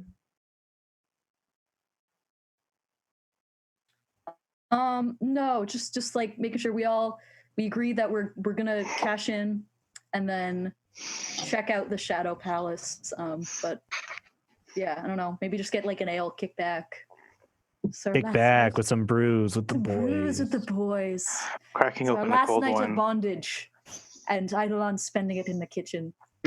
Actually, yeah. As it is our last night, I would actually like to hang with the fellas rather than just going straight to my room. Just sort of, chill. Oh, you're not planning on brooding today? To spend time with the family. Sir Gwydion, I have plenty of time. I'm sure I'll do it later. Oh, there's always time to brood. Yes, okay. It's a night to celebrate because it's our last night like this. Oh, bless that. Yes. You all see through like the little window of Eidolon wearing like the rubber gloves and inside and like wearing an apron. Do you think he's broken any of them? The plates. I Yes. think he's far too delicate for that. Yeah, I think we'd hear something. He's very precise. But yes, we'll finally be free of this bondage tomorrow. So I'm looking forward to it. The dull spontaneity of doing the dishes every day. We're going to have to do something about Eidolon. What do you mean? He only has so long left, right? Wait, what? I He mean, has 4 years to live. Wait, what? He seems very unfazed by it. I feel bad talking behind his back. Sir Gwydion, were you? Oh, right. You were hungover. You missed it. Eidolon was inspected by the nice Professor Interek, and the Professor Interek found that he only has 4 years left to live. I don't know how he's taking the news. He seems unbothered, but that's how he treats everything, kind of, except for demons. So he's like falling apart? Just the magic is weakening. He's aged. This is really sad. Yeah. Yeah. But All right, well. I would like But to. I mean, 4 years is a Everyone's long, not is a long bothered by it. time. I'm not going to be bothered by it either. I mean, it's not like anything's changed. yes, let's think of happier thoughts. Ridding ourselves of our nasty debts. What are we going to spend our money on? Oh, I've got some plans. Oh, I need new equipment rather severely. Same. Kind of tired of the chainmail, if I'm quite honest. I would like some knightly armor, I think. Full plate mail. A whole plate if I could. Visor with a feather and all that. Oh yes, got a nice pauldrons. Mm-hmm. I have to make sure that they're bigger than my head if I can. So I would not recommend that. less I have to turn my head to notice things, the better. Is there a nice Do we live in a World of Warcraft world where you can have pauldrons as bigger than your head and it's fine? Or would that get in his way? Dungeons and Dragons 5e is a tabletop role-playing game. I can have the theater of your pauldrons as mind's big as eye. I want, Nico. No, you've exceeded your carrying limit. Now you're encumbered. That is not true. I will up my strength next level if I have to wear these pauldrons. Yeah, you can find some ridiculous looking pauldrons. Excellent. Yes. I say if you're a knight, you should embrace that sort of look and, take all of the privilege that carries with it. I mean, I if see you're those. if you're rememberable and noticeable, then you'll always find work and people will trust you. So, Gwydion, I saw a drawing once of some pauldrons that like had fountains in them. Each pauldron was a fountain. Do you think you could do something like that? I imagine it would be quite cool in hot weather. Oh, I thought you meant cool, like cool. It would be both. I think that's a little bit excessive. Oh, really? I don't- personally think that's not ostentatious. I think that's the enough. first time I've ever. Oh, okay. Wait, so it's not. It's the opposite of excessive. They're not thinking hard. Fountains for pauldrons. Okay, Really, Glimmer. each pauldron. Who do you take So me for? each pauldron is a fountain, but they lead water between. Like they spit water between them. Like there's two spouts, and they go over your head, and they feed each other. If water you- like that. If you find one of these and buy it for me, I will wear it for you, and I will Okay. never take it off. I want to get Gwydion pauldrons that have a fountain show as complicated as at the Bellagio in Las Vegas. It's set to music and lights and everything. Well, when you're a rich little devil man, you Okay. might be able to do that. Devilman cried baby. I say though, Sir Gwydion, you have never quite. Well, you've said that you're from Freymarch, but you've never quite mentioned your house before, and I just kind of wondering what. Oh, I places haven't you really came quite from seen and it how yet, you that's liked why. it. Interesting. Yes, I was not allowed in the house. I was just allowed to be of the house. Oh, Did you have Hold on, a little like- hut like a- behind the yeah. the Were you house? like a dog, like a dog in a house outside, or I'm Was really it- trying not to be Some offended of- by anything you say, Glimmer. Some of the houses in Freymarch and noble houses everywhere, they have very specific. I don't want to speak for your situation, Sir Gwydion, but I'm familiar with. Yes, it's because I'm a half elf. Yes. Yes. Oh. Yeah, that they are kind of when you're that far north, close to the green. I mean, elves are all over the place, but when you're that close to the green, you start to wonder, heritage. And when someone from unknown heritage makes a name for themselves, or buys their way, or signs their name into a name for themselves, sometimes they don't think when they sign. But I think I got the winning deal out of this, and as soon as I get the money, I think we're all going to be okay. I say, so you were All right. accepted into the house, and they let you out with your name, and they didn't kill you? I think it was because they needed somebody specifically to go to the Singing Crows. Oh. I think their intention was that I maybe should die during servitude. But the I'm joke glad is that on. we've avoided that. Yes, that is both Narrowly. lucky Yes. and unlucky.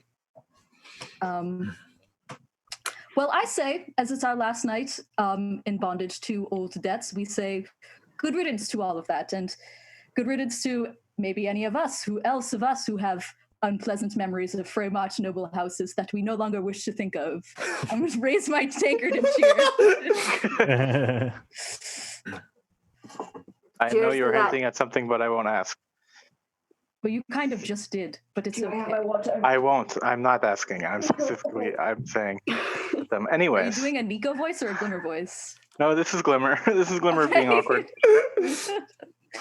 No, just while we're getting rid of old debts, I've incurred quite a few from my old family name that I'm quite happy to get rid of. So you see, similar situation, Sir Gwydion. I am also a bastard. Oh, And- lovely. Yes, and when my house went, it seems like all of that wealth that did not fall to me, and instead just caught up with old debts and things instead that I'm quite ready to be rid of. Wait, so this is actually your blood, though? Like your family and stuff? Yes. I mean, you said. No, you're that's even worse. I was adopted straight into this family. I have no idea what they're like. I'm in it for the you, even though name. you were half elf. Well, yes. They were looking for anybody. You know how the nouveau rich is. You just said that you're one of them. I suppose, but I'm not. I don't. Well, when my father died, I kind of lost contact with everyone there that I still spoke to, and they kind of, kicked me out a little bit. But it's fine. I do say that. May I pry? What was your house name? Oh, God, I don't know. I never heard it pronounced, and I've only kind of seen it written. If I'm being quite honest, I haven't actually. You don't oh God, know I it? think I might. I might have gotten swindled. If I'm actually being quite honest, I'm not quite sure. Hold on, what? Actually, do have a ducal name or not? Very unusual situation. They gave me. Well, I give them the ring that I was given along with the contract, and I'll show it to Ashrin. You Like, describe whatever. what the ring looks like. It is a ring with it's not a chicken. I'm coming up with this on the spot right now because I haven't thought of this phrase yet. You wrote about this. I wrote about it, but I didn't think about the ring. I wrote about it, but I didn't think about it. It's a Green Lantern ring, and a fist comes out of it and biffs me in the face. It actually does. It has a pink. It's a pink starburst kind of sapphire on it.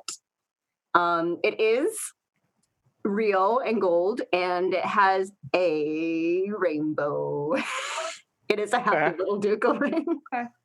Do I recognize what house this is, Jake? A little bit after your time. Okay, so I'm like not quite caught up with it. Yep. Well, unfortunately, I don't quite recognize the house, but I must say it's a very curious situation you found yourself in, Sir Gwyddy, and I found very much to be a very inhospitable place to those without friends in power. Oh, well, I had plenty of friends, and they were in power where they were. I kind of made do with the connections that I had, and then I was offered, because I had very good connections as a knight that I am. It tended to work. It tended to work out all right for a while. Well, that's nice to hear. So, yes, I was kind of hoping that I wasn't quite led astray in this job. I mean, but you're paying off a debt of some kind. Yes, and I do genuinely think I might have a name, but also I haven't quite seen it yet. All I have is the letter, a name, and this ring. So, Well, that's and the backstory of they have horse debts to pay off, and that's the person who gave that contract with me and said, you're the best horse rider that we had, so we would like you to do this. Is this like weird, Jake? Is this like does this go against? Yeah, okay. I'm assuming it did.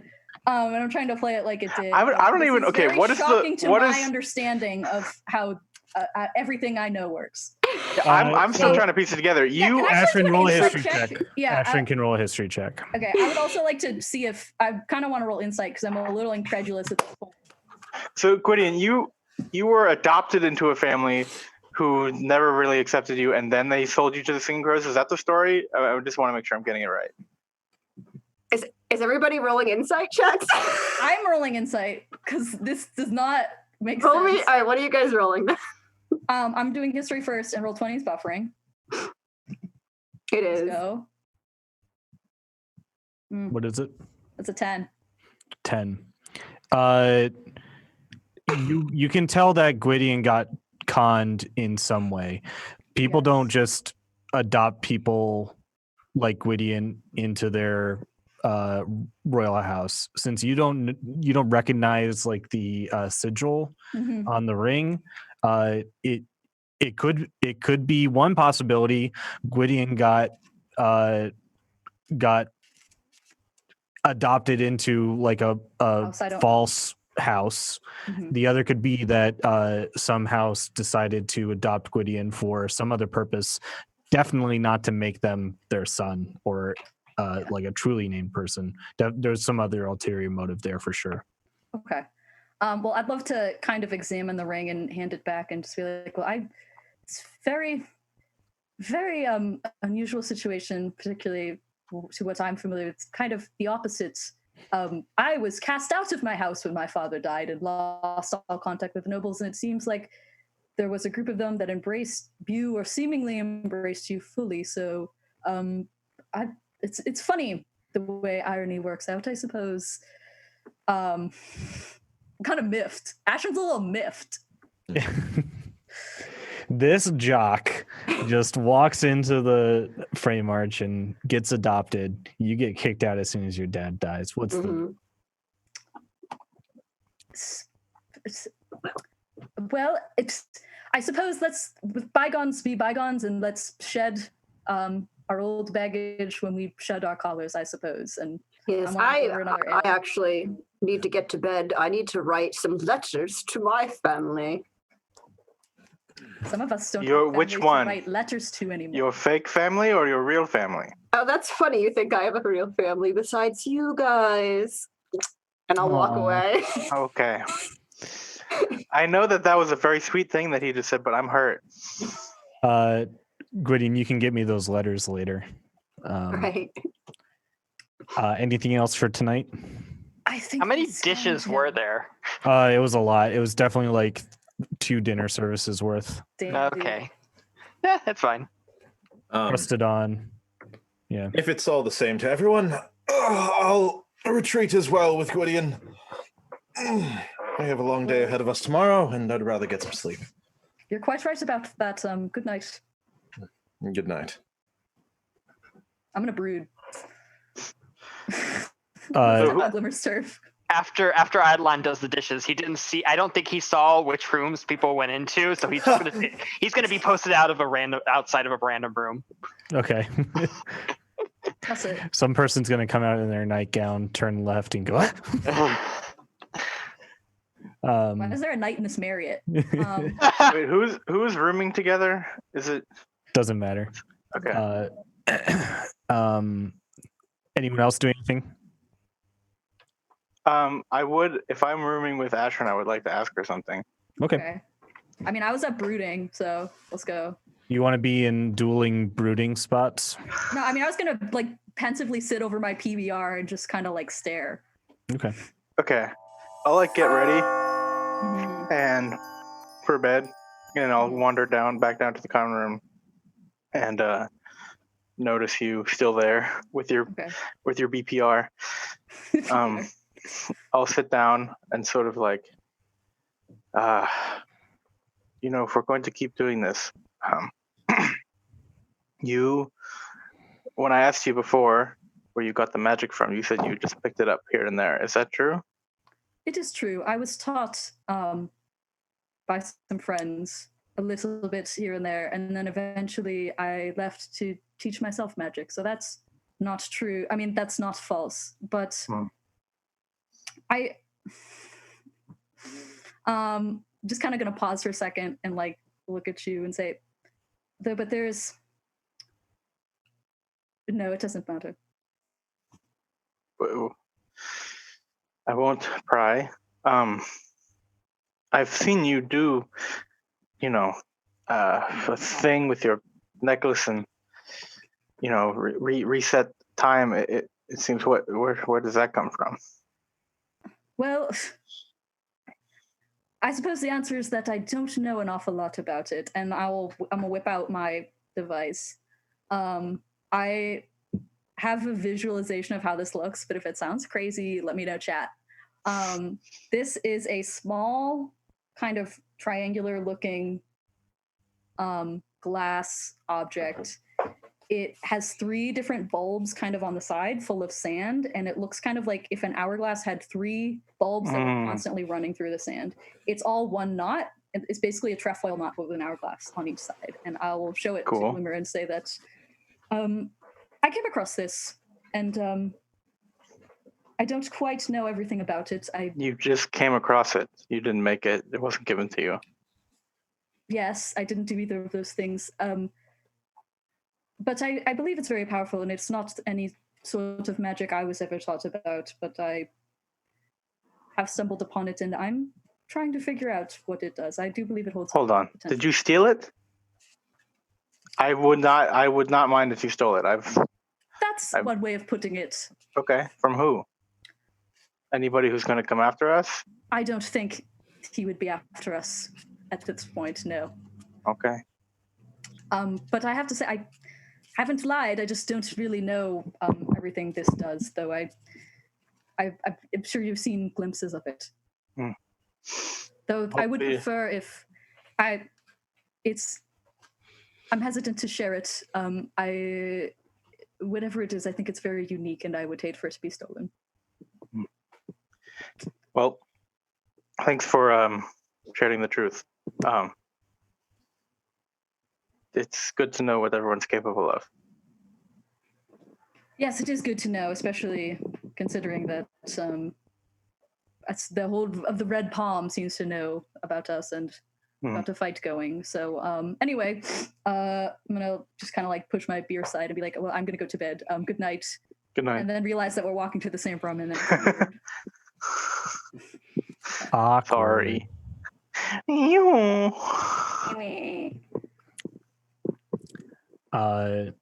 If there's nothing else, the group heads off to bed, their normal nightly rituals, and they wake up the next morning to smell of breakfast coming from the main dining area.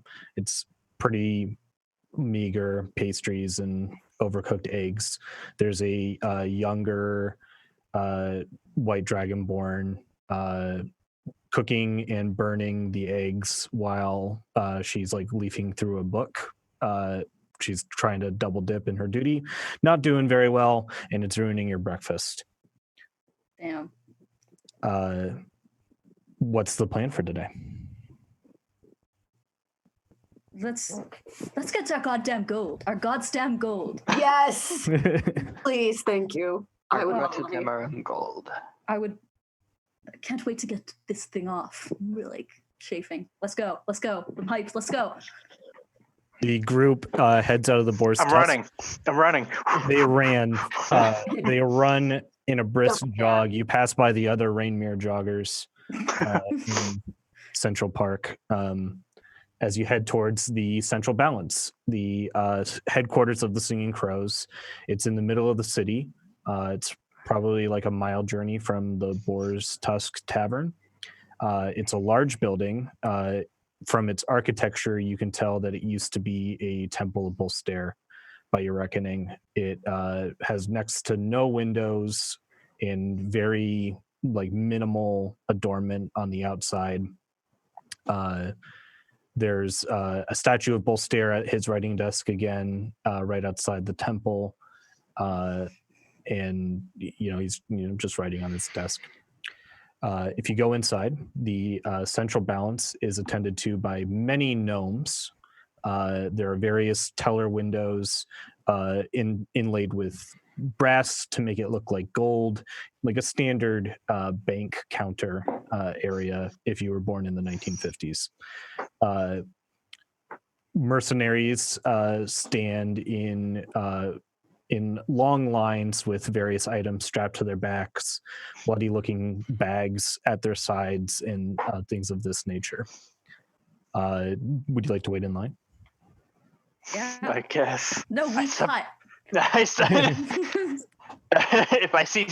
I see Astrid start to cut, I grab them by their clothes. Oh, Eidolon loves lines. Eidolon loves lining I up love for bureaucracy. Juan enforces the queue. It's only the right thing to do. Yes. After waiting in line for about half an hour, you're brought up to the front counter where there's a sleepy-looking gnome with their head propped in their hand like this, and they say, "Welcome to the Singing Crow Central Balance, where we make your money work for you. Are you making a deposit, a withdrawal, or would you like to speak to a debt counselor?" Well, what we are about to do, we probably need to speak with the debt counselor. I think this. Who do we speak to if we're clearing our entire debt? I don't know. Hold on, let me get my We've broken the system. this is not supposed to happen. You need to fill out your X5 form, but in order to do that, you need form 299. Now, 299 you can get on the third floor at the second window. You need to fill out form Ash X12 Yep. Yeah. We're The halfway gnome- filling out forms. X when Eidolon he dies. A12. Is that what you're It's been saying? 4 years. X-12. Yeah. Oh. I don't know what you guys are spelling. I We're don't talking have about a No, new no, human no, no, being no, no, who no, no, no, exists. don't even say it on stream. Hold I on. swear to God. I swear to God. Sorry. The gnome rises. I've been and- obsessed with it. The gnome rises and goes to talk to their manager. He's a kind of dorky looking guy with a clipboard. She points at you guys and walks back and says, my manager says that it doesn't really happen. So unless you have like a lot to deposit all at once, you're just going to have to make it a normal transaction. Okay, we have a bounty to I pull out the receipts. Receipts, multiple. We have 2 receipts, I believe. Mhm. One with, I know one is for the bounty, but there's another job we had a receipt for, and I can't remember. Oh, Yeah, it Was was for the survey job from Reginald. right. So I'm gonna hand the lesser one first for that deposit, and then I'm going to put the Whopper on the table. Okay, so she takes all the gold that you're entitled from that first contract. I believe it was 100. Mhm. Yep. And she doesn't take the gold out. She's like, would you like this to go to your debts? Actually, I think I'd like this one to go to our debts. And then you pull out the other receipt. Yes, and then I pull out the other receipt.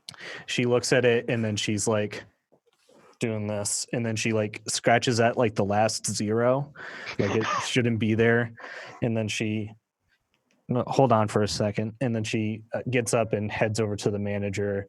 He looks at it too. He like does this in the light, and he's like, then he looks up at you with wide eyes and runs around the counter.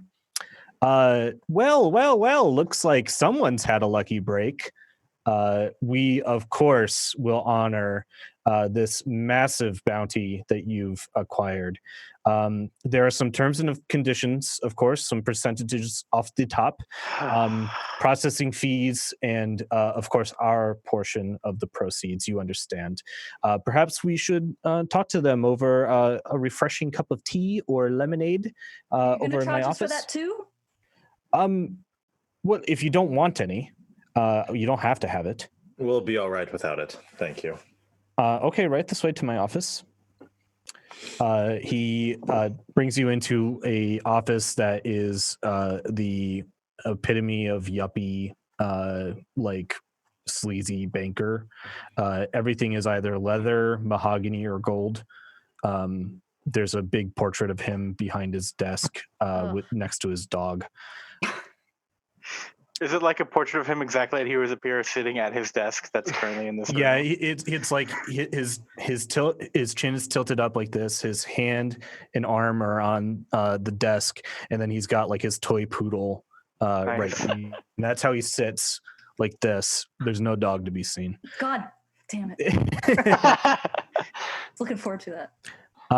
He sits you down and starts to mess with an abacus and write things down and says, after all debts are paid and costs settled, that leaves about 5,000 golden wheels that have yet to be resolved. Yes, that's those goes. I think those you're go to all. us. Are you also forgetting about the second job we did? That 100 gold should be also tacked onto there.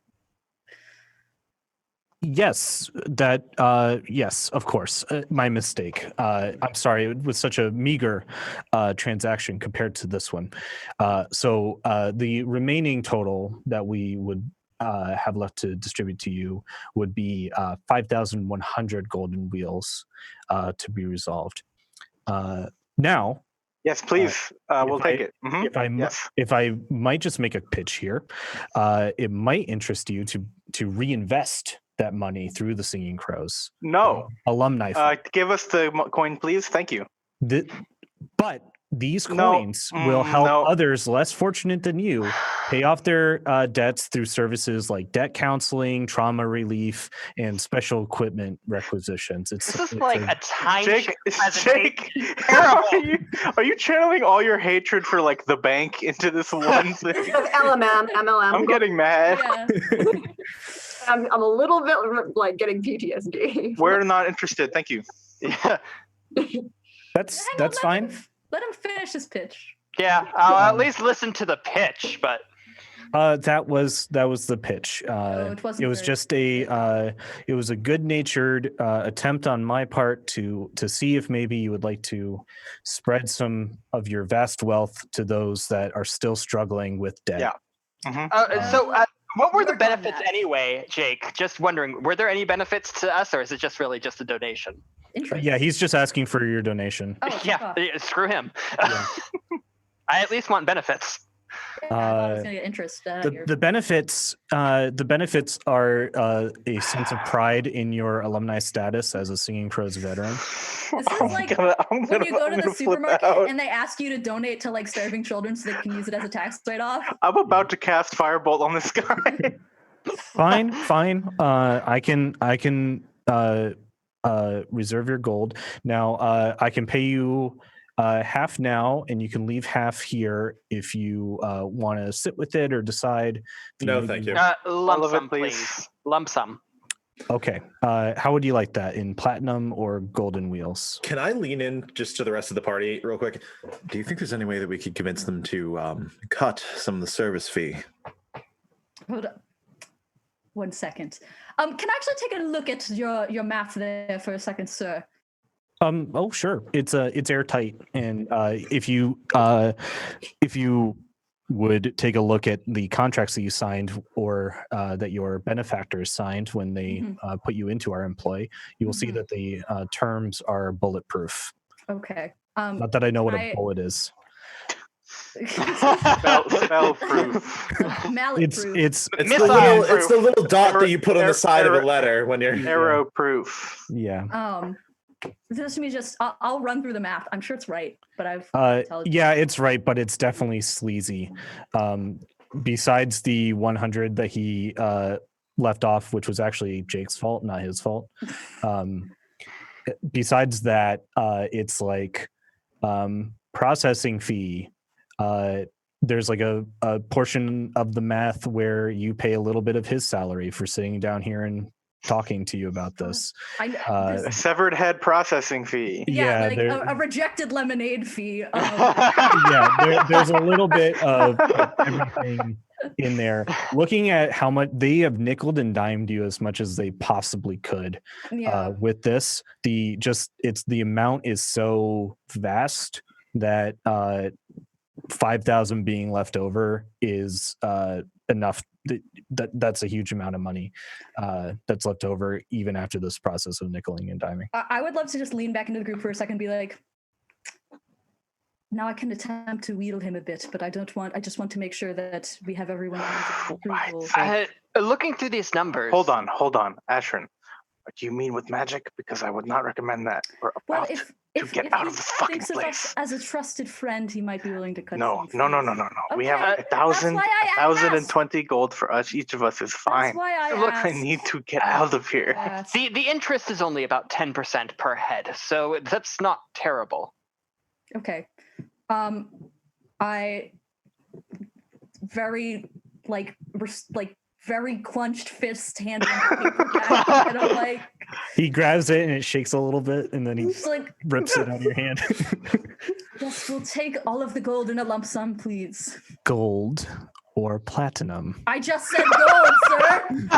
Hold on, can we get Excuse me, do you have a supervisor I could speak to? No. Asher's gonna become a Karen. Would 1,020 golden wheels like fit comfortably in a coin purse that you could like carry around? It'd be pretty heavy. Oh yeah, I'm fine with that. I want them to carry that money to me. I'll take half of mine in platinum. So I'm getting 510 gold and 51 platinum. Exquisite. And he leads you into his office and will return 5 minutes later, pushing a little dolly cart with stacks of coins wrapped up in brown paper. Well, you expect to count in front of all of us, I'm assuming, do you? Well, yes, it would only be fair. Of course, I would charge a 25 gold for... Here, I'll count. You owe us a gold piece for each gold piece that we count out for you. Yeah. Yep, you can count it. It's all there. As you're counting it, he is at his desk playing with his desk toys. His like feet. I hate this guy. Newton balls. Well, where's your dog? The dog is at home with the wife. Oh, well, that's good. I was afraid that maybe they had passed away. Have you charged us? Why would you be afraid of that? How could Oh, you 'cause possibly? The photo you see just seems like there should be a dog right there. I don't let beasts into this office. Is there a I did not get to bring my pets in today fee? Get his ass. Get it. I'm halfway. I'm through sure the I don't roll. know what you're speaking about. Okay. Never mind. Okay. I'm assuming it's all You there. counted. It's all there. Yeah. They didn't try to like swindle you. They are lawful neutral as well. They abide by the contracts. And I would actually like to inquire him. It's like I've always been wondering, what happened if you were to just break this collar off? Well, you'd definitely be charged a 500 golden wheel replacement cost. You might be submitted for a tribunal, which comes with its own fees and court processing payments. But I was just wondering, I could have broken this off at any time, and there would have been no glyph of guarding or glyph of warding or anything that would have caused the fiery explosion. No, that's incredibly expensive. Oh, Well, they son of a cost bitch! I would like to leave and Is there never some sort interact of- with the singing crows ever again. Is there Thank some you. sort of rebate program? Do we get anything back for handing these collars in? Hold on. This is giving me I'm working anxiety. somewhere. I didn't expect to go through like tax information at this point today. Rebate I box re- is at the top of a mountain. No, I'm doing a plan. The rebate, as you will see, has already been added into your account. how You see here on line K, Mhm. the money that you receive for returning the collars, 5 golden wheels, went towards the teller's salary. Oh, so You we see. did we still want to keep these? Pay 5 gold. You can buy them for 50 gold. No, never mind. Well, they're ours. You just have a returnal fee. You That see. doesn't- Okay, I'm about to leave. We're paying to return the collars. No, we've already done it. Someone mentioned it yesterday, but I didn't even think it was that good an idea. So we're gonna go. After Cost you're us done, 5 gold for us to hand the collars to them and then to put them away. Yeah. yeah. Okay. After you are done counting, he's like, "Are we all satisfied then?" I'm definitely feeling something right now. Great.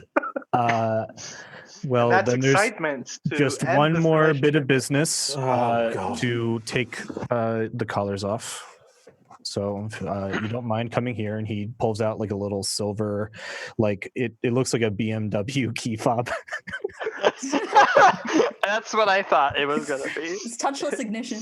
Yeah, and he reaches up to your collars and slides them along like where your name is engraved, and they pop off one by There's one. a little beep beep, and like a little blue light goes off. Yep, it comes undone, and he drapes them over his arm. Very well. Our relationship is severed. Thank you. Bye. Um, I'm already leaving. I grab the money and go too. I'm not staying around here. As you exit, you can see that a bunch of the like mercenaries standing in line are like, I'm making sure to hide my coin purse. Yeah, that's definitely being hidden.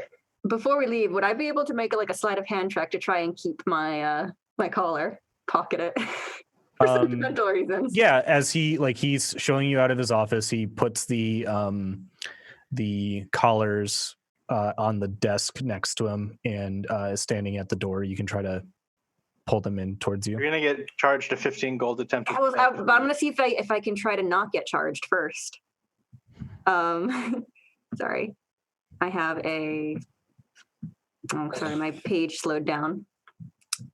It is 1d20 plus 2, I think. Here, I'm just gonna roll a d20 on here. He rolled a 2. I rolled a 2. No. No, I rolled a 17 plus. Yeah, he rolled a 2. So he rolled a 2. So I he get is he is too busy looking down his nose to notice you pulling up the collar. Whose do you want to steal? Oh, I want mine. Yeah, you got yours. I want mine. Yeah. Yep. Damn. And you can pocket it all right. And Great. you leave. The mercenaries are like that. Like As they're like staring at us, I'll just be like, "Get out if you can," and give them a little salute. And the banker from behind will approach and is like, yes, but you won't because they did not donate to the alumni fund. Fuck. Damn it, sell us out like that.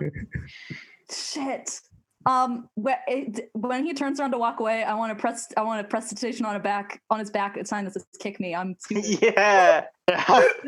Yes. He turns around and then he does like one of these like Yeah. with his suit, and then goes back into his office, and you can see it nice and easy. Nice. As soon as I'm out of that office, Eidolon is just going to say, Ashrin, I think you've taught me this one. I can't remember where I learned this, and he's just going to do this toward the building. It's like, I think that's the proper response, is it not? Did I do this in character at some point? I can't remember. I feel like pretty sure you did did. it when I was muted. I don't remember. someone did it. I remember someone did it on this stream, I'm sure. Someone did it when they were like annoyed at someone else. Yeah. Yeah. It's what the upper crust of the Frey Marches uses, so I doubt he even knows what it means. Well, sir. The Frey March is very, very not subtle. we do things very, very bluntly. That we do. We have our money now. Yes. I stole my letter. I'm going to send this to my dad. Oh. Okay. You may not And want to that's- flash that so close to the building, just saying. Yes. Put it back in my pocket. I don't know about the rest of you, but I intend to spend as much of this as quickly as possible so I don't have it on my person. That is smart. Same. I'm going to. So are we shopping then? We're shopping. Yep. Can we have a montage of The group goes shopping, Crosby shopping. meeting a shopping. cast of wacky characters along the way. Hold on. Can I ask for something that I would actually like to get? Yeah. Yes. Yes. I'll let other people go first if they had ideas. So I'm not gonna. Shopping is very boring to me. I will not RP it. So you can get uncommon magic items for 500 gold, and you can get anything else for their listed price in the player's handbook. But if you'd like something special, you can talk to me about it. How much do we have now? You We should each have 1,020. 1,020. 1,020. Damn. Well, Eidolon will certainly go out and purchase himself a new breastplate. And he is also looking to purchase a periapt of wound closure. You can find these things easily. Anyone else? Go first. So I'm looking for something. I can look through the uncommon items and see if there's something that does this, but I'm looking for something that would give us healing, like so that we don't keep running out of potions if there's like a staff or a wand. Maybe it has charges that recharge. Yeah, but more options the better.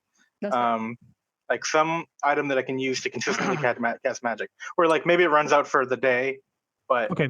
those charges come back, or like something like that. Go ahead and roll a investigation check for me, and then I'll probably see what I can make up and talk to you about it outside of session. Okay. That's 21. What did you roll? And 21. 21. Okay, thank you. Yeah, you can find like some manner of like healing equipment. So I'm a bit short of what I need. Is there any way that I would be able to, with one of the shopkeepers or blacksmiths, use my status as a member of the Gilded Cage to get a reduced price on my items? White scale. How many are you off? 250 approximately. I will give you 100 out of my pocket. I would also be looking for armor, so if we're doing like a group deal, I don't mind putting any money in for you. I just don't know how much money I need. Groupon, baby, Groupon. 250 is a lot. You would probably have to like do a favor for someone in order to, and it's probably an unsavory favor at that to get 250 off. What if I use you would I could say that you could get 25 off if you like waggle your eyebrows. Gotcha. All right. Well, I will buy the armor for certain. And like I said, I'll give you 100 gold pieces because I have no need for it. Thank you. You guys just let me rob stores so we would have so much money. If you want to rob for me, go ahead. I mean, I don't want to dominate the session. White Scales, I would love to rob for you. Listen, if you can get me a +1 greatsword, go right ahead. Well, it has to be a store we haven't already been to. We've got to case the joint. We've got to be pragmatic about this. So it has to be somewhere where they haven't seen our faces, and I can safely cast spells. I don't know. Is it okay if I do this? Okay. I disguise self. I look like Schlubby Verathor Grom again. And I go to the sword store. Okay. I walk up to the counter. It's made of swords. It's made of swords, like the Iron Throne. And I was like, "God blimey, sir, you've got any swords? Got any great swords, actually, specifically?" He turns Hello, around. sir. One sword, please. Thank you. He is a high elf. Shit. He says, Shit. "Are you blind?" Well, I'm new. That's why I'm buying one. I don't know what the great one looks like. You need a great sword. Of superior quality, I assume. Yes. But I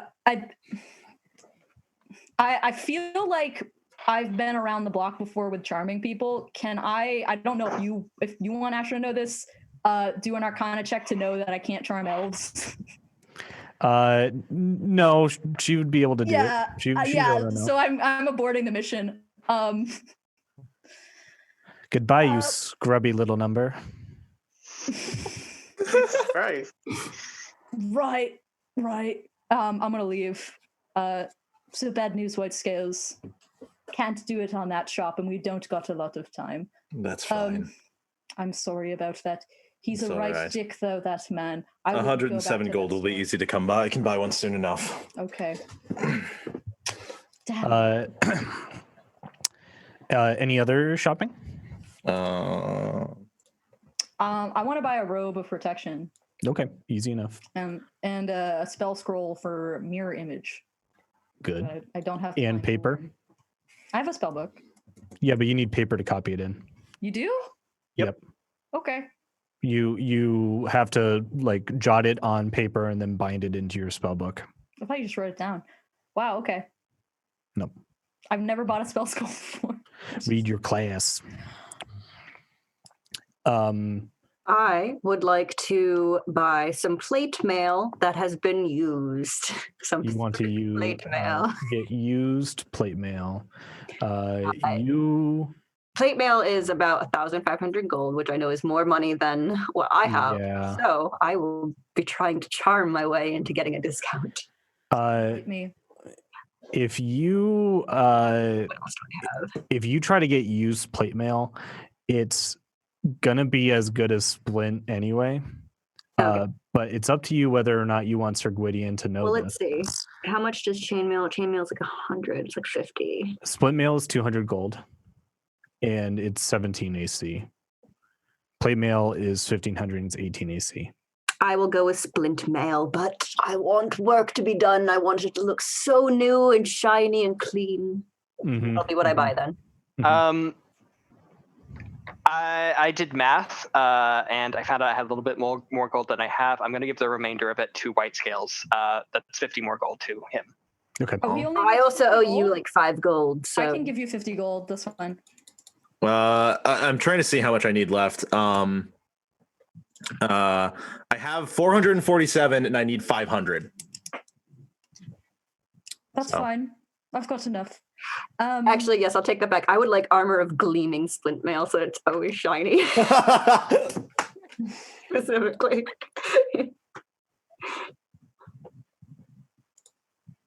You needed 57 gold. What scale? 50. If I were to trade in my great axe and the javelins that I have, would that cover the As long as the gold cost shakes out, yeah. Yeah, so I'd be like 20 off. That's fine. I give you 20 gold. Thank you. Yes. All right, cool. I'm down to 3 gold. 3 gold, but you got a awesome great sword. Yeah. The 403. Does your great sword look a particular way? Yes. I would like the great sword itself is large, and it has this leaf pattern along it that have like thorny roses, and there's a skull in the center of it. It's the Ed Hardy. Yes, I was gonna say Ed Hardy blade. Yes. Yeah, it's got Ed rhinestones in it. sword. It's got like a tiger on it. It's got its own overpowering scent. Mhm.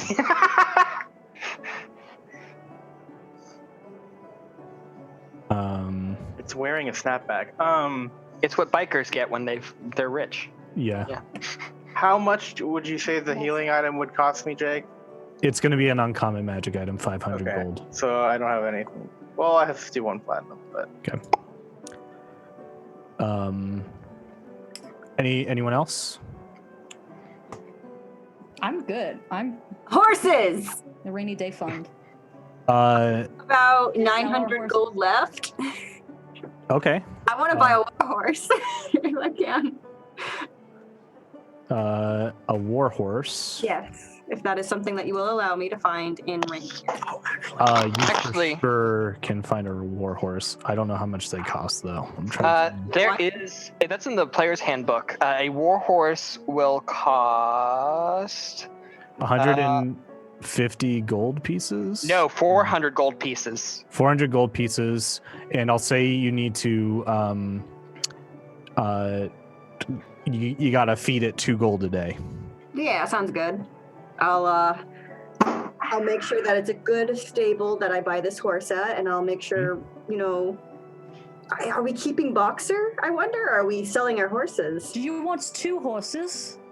Or I suppose someone else could take. I mean, somebody else could take it. I guess Glimmer is comfortable. I'm not particularly attached to number 3, so you can. The new one. Boxer's gonna get really jealous. What's this new war horse look like? He's a fine creature. Oh, dusty, cloudy gray Dunmere. It's kind of a little bit blue. It has just white, gray hair, a little bit of a white starburst on its forehead, and a black muzzle and black hooves and fur kind of going up its legs. And it is a stallion, and he's a quiet stallion. Very, very he probably broods a lot like Glimmer. Of course, broods a lot. I just want to point out that in the player's handbook, you can buy 2 elephants for the price of 1 war horse. Sometimes You elephants can are harder to Jean-Claude train. Van Damme the elephants. Jake, I would like to buy an elephant. There's no elephants in Rainmere. Okay. And I haven't decided a name on it yet, but yeah, I'll take that home with me. Maybe he'll earn his name like you Maybe earned he'll earn his yours. name, yeah. So it's 400, you said? 400, yes, and you'll have to pitch 2 gold to him a day for Okay. supplies. You don't need to go ahead and buy those supplies. Just reduce your gold cost as it goes, and we can skim over you having to provision your war horse before the next leg of the trick. And it comes with bridle and everything like that. Okay. Cool. Are there any shadowy figures tailing white scales while we have our shopping? No, but Ashrin, Very true. as you're doing your I'm at the robe store. Yep. You kind of split off from the group, and you're all kind of keeping tabs on each other. You know where each other is at least. A little beggar child runs up to you and says, "Hello, hello, hello. Are you Ashrin?" Yes. Yes. Here you go, and he hands you a note. Oh, don't like this. Okay. I open it. It just has some writing in it. It says, "You killed Garrick Heartkeeper. I'd like to talk to you. Take a look to your right." Well, why didn't you just say something? I'm gonna look to my right. There is down the ways, like 3 market stalls down. There is a shadowy looking man. He's a gnome. He's got a twirly black mustache and a bowler cap. He waits for you to look at him, and then he turns and walks down the road that he's stationed at. He's not Fats. He's a different gnome. He's not Fats Rolly. No. He's not Fats Rolly. This is some other. Is there any other party members within like close range? Yeah, you know where everyone is. I don't want to lose track of this guy though.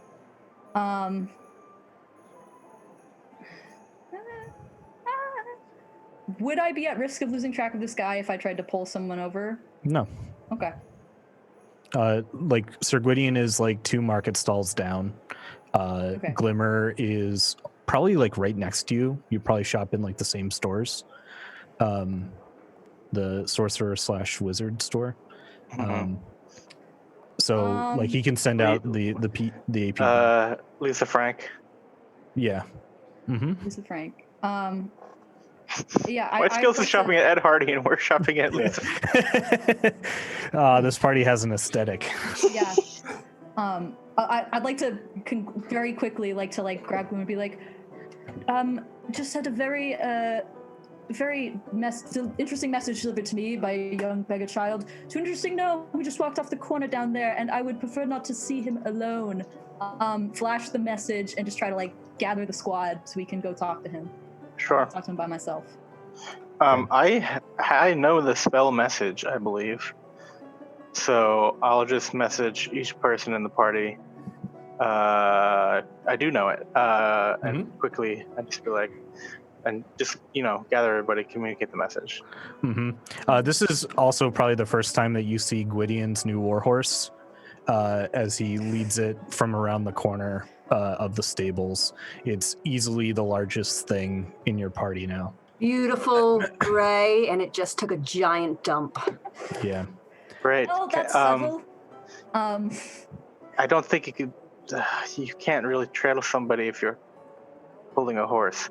To maybe tie it up somewhere. I know you just bought it, but I would just like to start to get impatient with folks and be like, "Here, you stay here. I'm going to go. And just whoever wants to come." I'll go with Glenn. I'll follow you. Yeah. Okay. I'll go.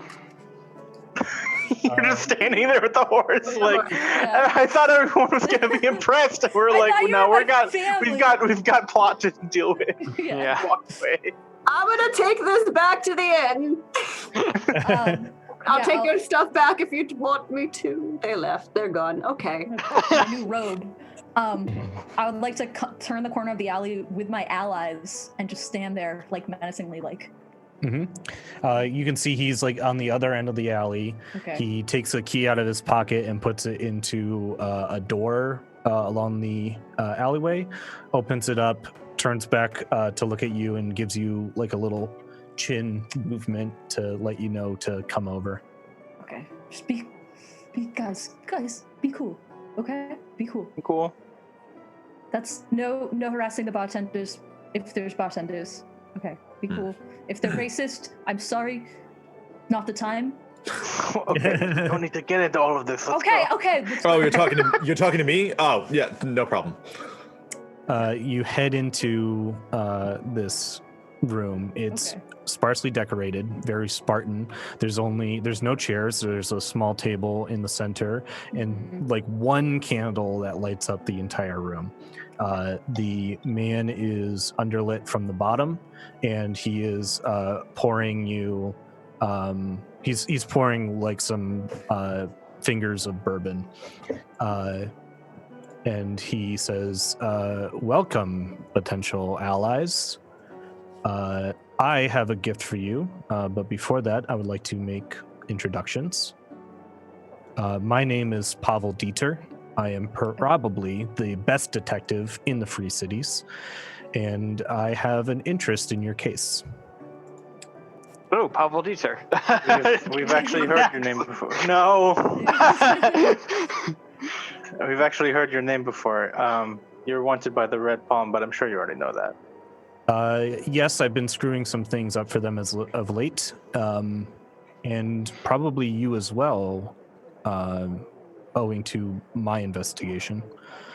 Not on Yes, purpose. I'm very curious about your investigation. How did you come to know that we are the ones who killed Garrick Hearthkeeper and that we've had some altercations with the Red Palm? Well, I have a gift for you. And he opens up a wardrobe that's behind, and a tied up person falls out of it. They're wearing like commoners' clothes, and bound and gagged in there. I nabbed this gentleman, owing on suspicion that he was Red Palm, and found this, and he holds up a familiar looking sending stone and puts it on the table. Oh, drink, please. Motions to the bourbon as he continues talking. I'm gonna like inspect it, try to taste it for poisons. Yeah, I'll like pick it up, but I'm not even close to drinking it. Yeah, I'll like smell it, just see if it's off. Yeah, It smells like bourbon. Okay. I'll wait for somebody else to do it. I do have a skill in detecting poisons, if I may do that. Do you have a poisoner's kit? Is that what you have? I do. Oh, well, that would be like. But like setting that's up just a like whole thing, taken right? out. Well, no, we have Yeah. to do a forensic Yeah, test. it's basically like doing a forensic Take test. out our little like red strips of paper and dip them in the bourbon, and then let them develop. We need like the straws that are for like detecting roofies, Yeah. but just to speed up. Man, it's poisoning too count. bad Gwydion isn't here for you guys to watch him and see if. Well, you White tried to bring Skill's a horse drinking down an his. alley. I'll just take it. Okay. I'll just drink it. I'm not. All right. Okay, I'll watch White Skills for a second to see if he has a heart attack and dies. Yeah, doesn't. I won't be drinking Okay. it, but I'm I'll holding it drink very mine. dramatically, like a real housewife, but not drinking it. Like a real housewife. Like a real housewife or a real housewife? Like a real housewife. Okay. Wait, hold on. When I take a sip for a couple seconds after, I'll kind of look at the drink and go. I'm sorry. I'm just kidding. Okay. Great. Don't die. And who's this man on the floor? I believe he is going under the alias Desmond. Don't know if that is his real name, but like I said, I found this sending stone, puts it on the table. Mhm. And while I was having a conversation with him, this came in over it, and he hands you a little rolled up piece of paper underneath it. Cool. What's it say? It says, all eyes out for a group of 5 traveling to Rainmere. Killers of Garrick Heartkeeper. Seek Black Book and report. And you assume we're those 5? Yes, I know so. I planted an informant at the Central Balance. Oh, Excellent. you were talented. Mm-hmm. I am probably the best detective in the Free Cities, yes. You did say that. You Yeah. did say that. I know a lot about you. I've been doing my research. And besides, you're not very low profile. A lot of people know about what happened in St. Gertrude, and word spread that it was the crows that nabbed Garrick. So people are starting to pay attention to you. It's up to you what you do with that notice. And before we continue, I really gotta scold you on drinking that bourbon, because you shouldn't accept drinks from people that you don't trust. Well, it didn't seem to hurt him, so I mean, Yeah. I was suspicious of it, but And to follow me so willingly into this, which could very easily have been a trap. I mean, well, we had allies. I'm not. If your intelligence is so good, then you should know that we have kind of faced these problems before. So we're rather adept at handling You- ambushes. I think we haven't calculated the risk, or at least that I haven't. Think again. I want to pour out the unpoisoned brandy that I've been holding very dramatically the whole time. Yeah. I'm not slashing it in his face, but you can tell that I want to. Yeah. Just pour it Well, you have some spunk. I'll give you that. That's something that I don't have is muscle and wherewithal to solve these problems. But I guess I kind of want to know what sort of people you are, beyond what I've already read about. Do you have anything that you need to say or gain from this man? Do you need to know why he's hunting you, or what he needs with this? I mean, I Black want to know. I would like to know I that would- very much. Yeah, I would like to know what the Red Palm's interest in Heartkeeper in the book even is. I would too. So if you want to question him, it's my gift to you. I would just. Can I Ask just you. ask him right now? You can talk to him however you'd like. Yes. Here, Okay. let me try. Let me do something first, and I conjure a giant great axe, and I hold it at his neck, and I will let someone do the talking, but just let me know. That's all I have to say. That's good. I know some of us aren't a fan of my methods, but they usually produce truthful results, and I would like to attempt to cast suggestion on him to get him to. I'll do the phrase. I'll cast a spell and be like, "Are you going to answer all of our questions truthfully for the next 7 hours and 59 minutes?" 7 hours and 59 minutes. Yes, you can. What's the saving throw? Wisdom for Desmond. Okay. Stat block. Who's got the stat block? I do. It's +0. Good job. 2. How you like them 2s? I rolled twice this game and I got 2s.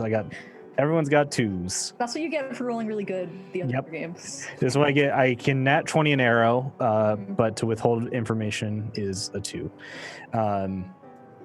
He nods. His mouth is currently gagged. Oh, let me help you with that. I'm gonna take that out, and just kind of gesture to Dieter, it's your guy. It's your guy.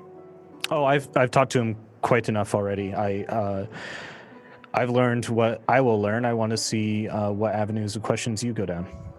Oh, Of course, I'll for- share information. does anyone want to go first? Sure, I'll go first. You're sure he's going to tell the truth? You're quite sure. Good. That's Are the you? visibility. You are. Are you or are you not a member of the Red Palm? I am. And who is your leading commander? Arlwyn. When was the last time you saw Arlwyn? Saw Arlwyn at Camp Eagle.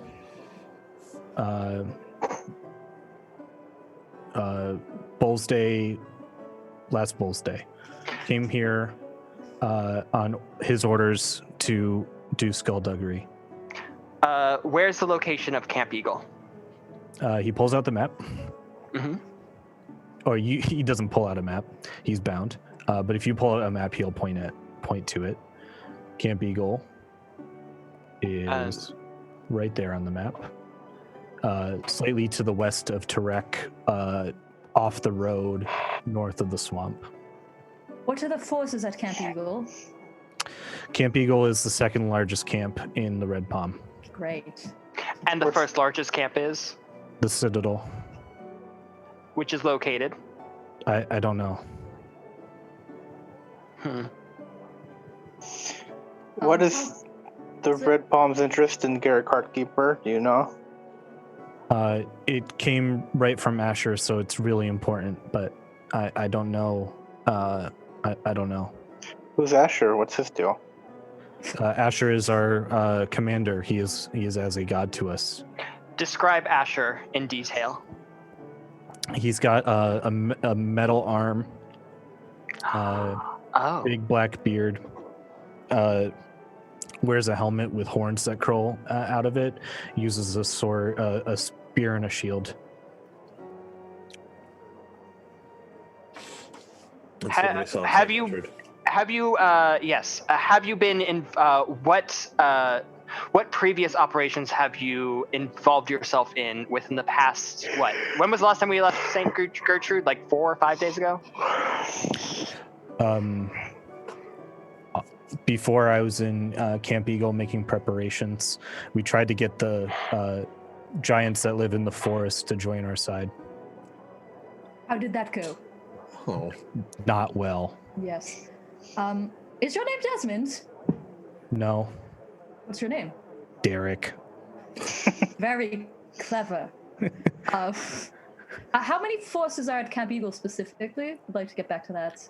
I would estimate about 1,000. Well, Quite a lot.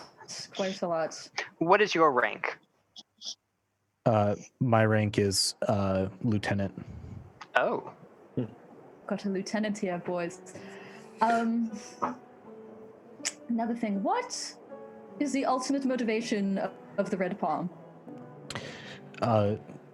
To unite soldiers for their common betterment, to shirk the chains that have been put on us and to fight a war of our own and not the war of the person who holds the purse. Have you thought about what that war is? It's a lot of fun. No. What's the cause of the war that you're fighting, not the one of the people who hold the chains? I'm not sure if I know what you mean. Well, you just said your ultimate goal is to fight a war of your own choosing, not of the people overhead choose the chains. Have you thought about what that war would be? It's this one. Okay, so it's just to get rid of everyone else. Got it. Yeah, when we rule, everything will be better. The Red Palm is working with local nobles, right? You're working with Reginald Escus? Not that I know of.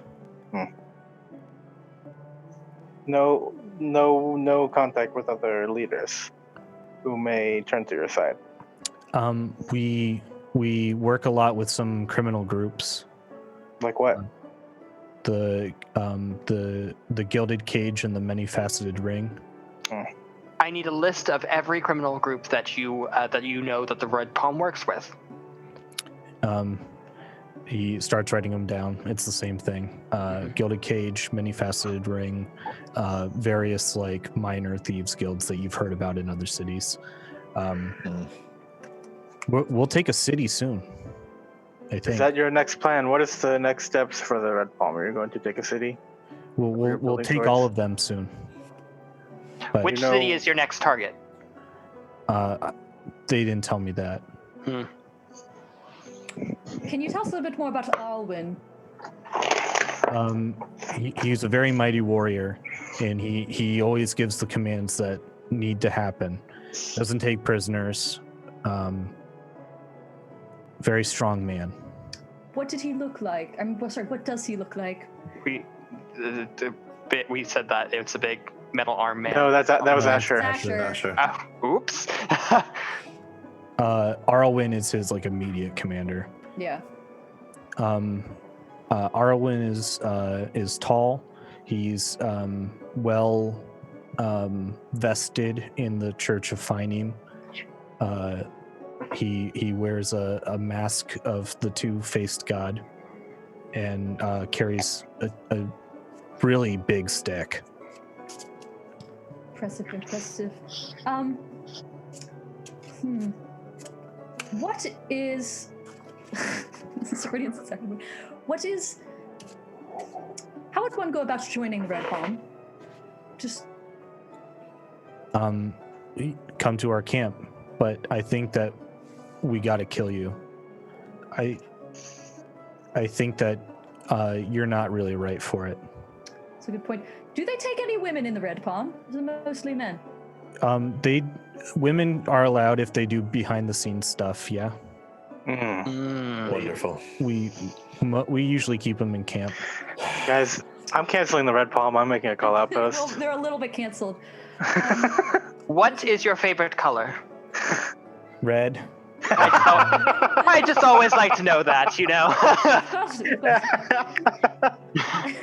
You can learn a lot about a person by knowing what their favorite color is. Do the Red Palm know more about the 5 that killed Garrett Hearthkeeper other than that it was 5? I'm not sure what you mean. And then Pavel goes like, Okay. I don't think he's gonna make it anyway. Let's see. How would you like to die? If you had your choice. We've got some time. old. Like that. That one's good. Which was your preferred method of violent death? I heard drowning's like going home. Okay. We could put you to sleep too, but that's grim.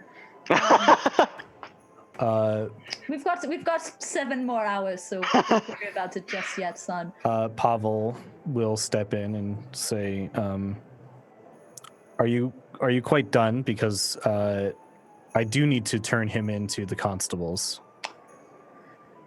Well, I can't think of any more questions out of character. I feel like there's stuff we're missing. How involved the Red Palm in the Gilded Cage? The Gilded Cage pays them and they support them.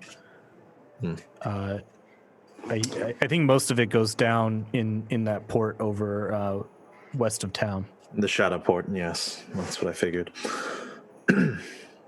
Well, I think we have a destination then. Is there anyone in the Red Palm who ever talks of Bull Stare? No, a lot of them guys are all hyped up on the war god. Right. Pavel will step in and say, and Derek, if you were to kill these 5 and retrieve an item from them of importance, how would you return it to your superiors? And he says, there's a dead drop in one of the in the local squares. I would take everything in there, and then someone else would know to go pick it up, and then we'd ship it off to where it belonged. Where does it belong? Probably with Asher. He gave the order. How many of the red bombs are looking for us now? Has the call gone out to all of you? All the superior officers, I would believe. Great. Cool. Where is Asher now? Probably at the Citadel. And you don't know where that is? He only lets the elites in there. You said it was the biggest, so there's obviously a few people there. Is there anyone in Rainmare that would know where it is? Maybe in the Shadow Port. In the Shadow Port. Find some shipping logs. Or yes, things go to and from.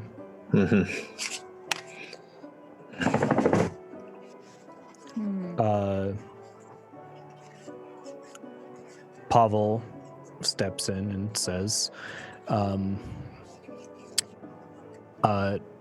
if you're quite done, we can regag him and knock him out and deliver him to the constables. And then there's a matter of discussing our ongoing relationship, if that's something that interests you. Yes. Must we return him to the constable? Pavel nods and says, I'm rather firm on letting the powers that be have a chance to defend themselves in the way that you and I have been able to defend ourselves against them. Ashrin, I understand that your want and concerns, but we must let the law do its bidding. We are within Rainmere. We are within Rainmere. Just asking. You know, we can't blame me for asking. The law doesn't rule here. No, it doesn't. It doesn't rule in a lot of places. No, but But some people, if they try to get him out, then you know their path in, and you can trace the dots. Mhm. So either he rots in prison, or you see who nabs him, and then you've got 3 new leads. right, but then he does escape, and he's seen all our faces. But it's if we're going to have some sort of working relationship, I suppose, Dita, then it's your guy, it's your call, it's your guy. Light will prevail. Cool. And that's where we're going to leave off tonight. Thank you, everyone, for attending this episode of Tales from the Shadowland. I hope you had fun. We are streaming Shadowlands again, same time on Friday night. We also have our Game Master Tyler, who streams Magic the Gathering from 3 p.m. until 6 p.m. on Mondays and Thursdays. And on Saturday, our very own Sir Gwydion the Guileless will be using our new Tavern Talks program to talk about a very interesting sounding tabletop role-playing game. Discussion of the mechanics and getting into it and how you might want to use it at your own tables. We are Twitch affiliates, just to remind you, if you'd like to support Tavern of Tales and what we would like to do, toss us them bits, please. Please subscribe to our stream, and it helps a lot. It makes us feel like we're doing a good job, rather than knowing that we're doing a good job. That's all for us tonight. Thank you very much for tuning in, and we'll see you next Friday. Thanks, guys. Bye.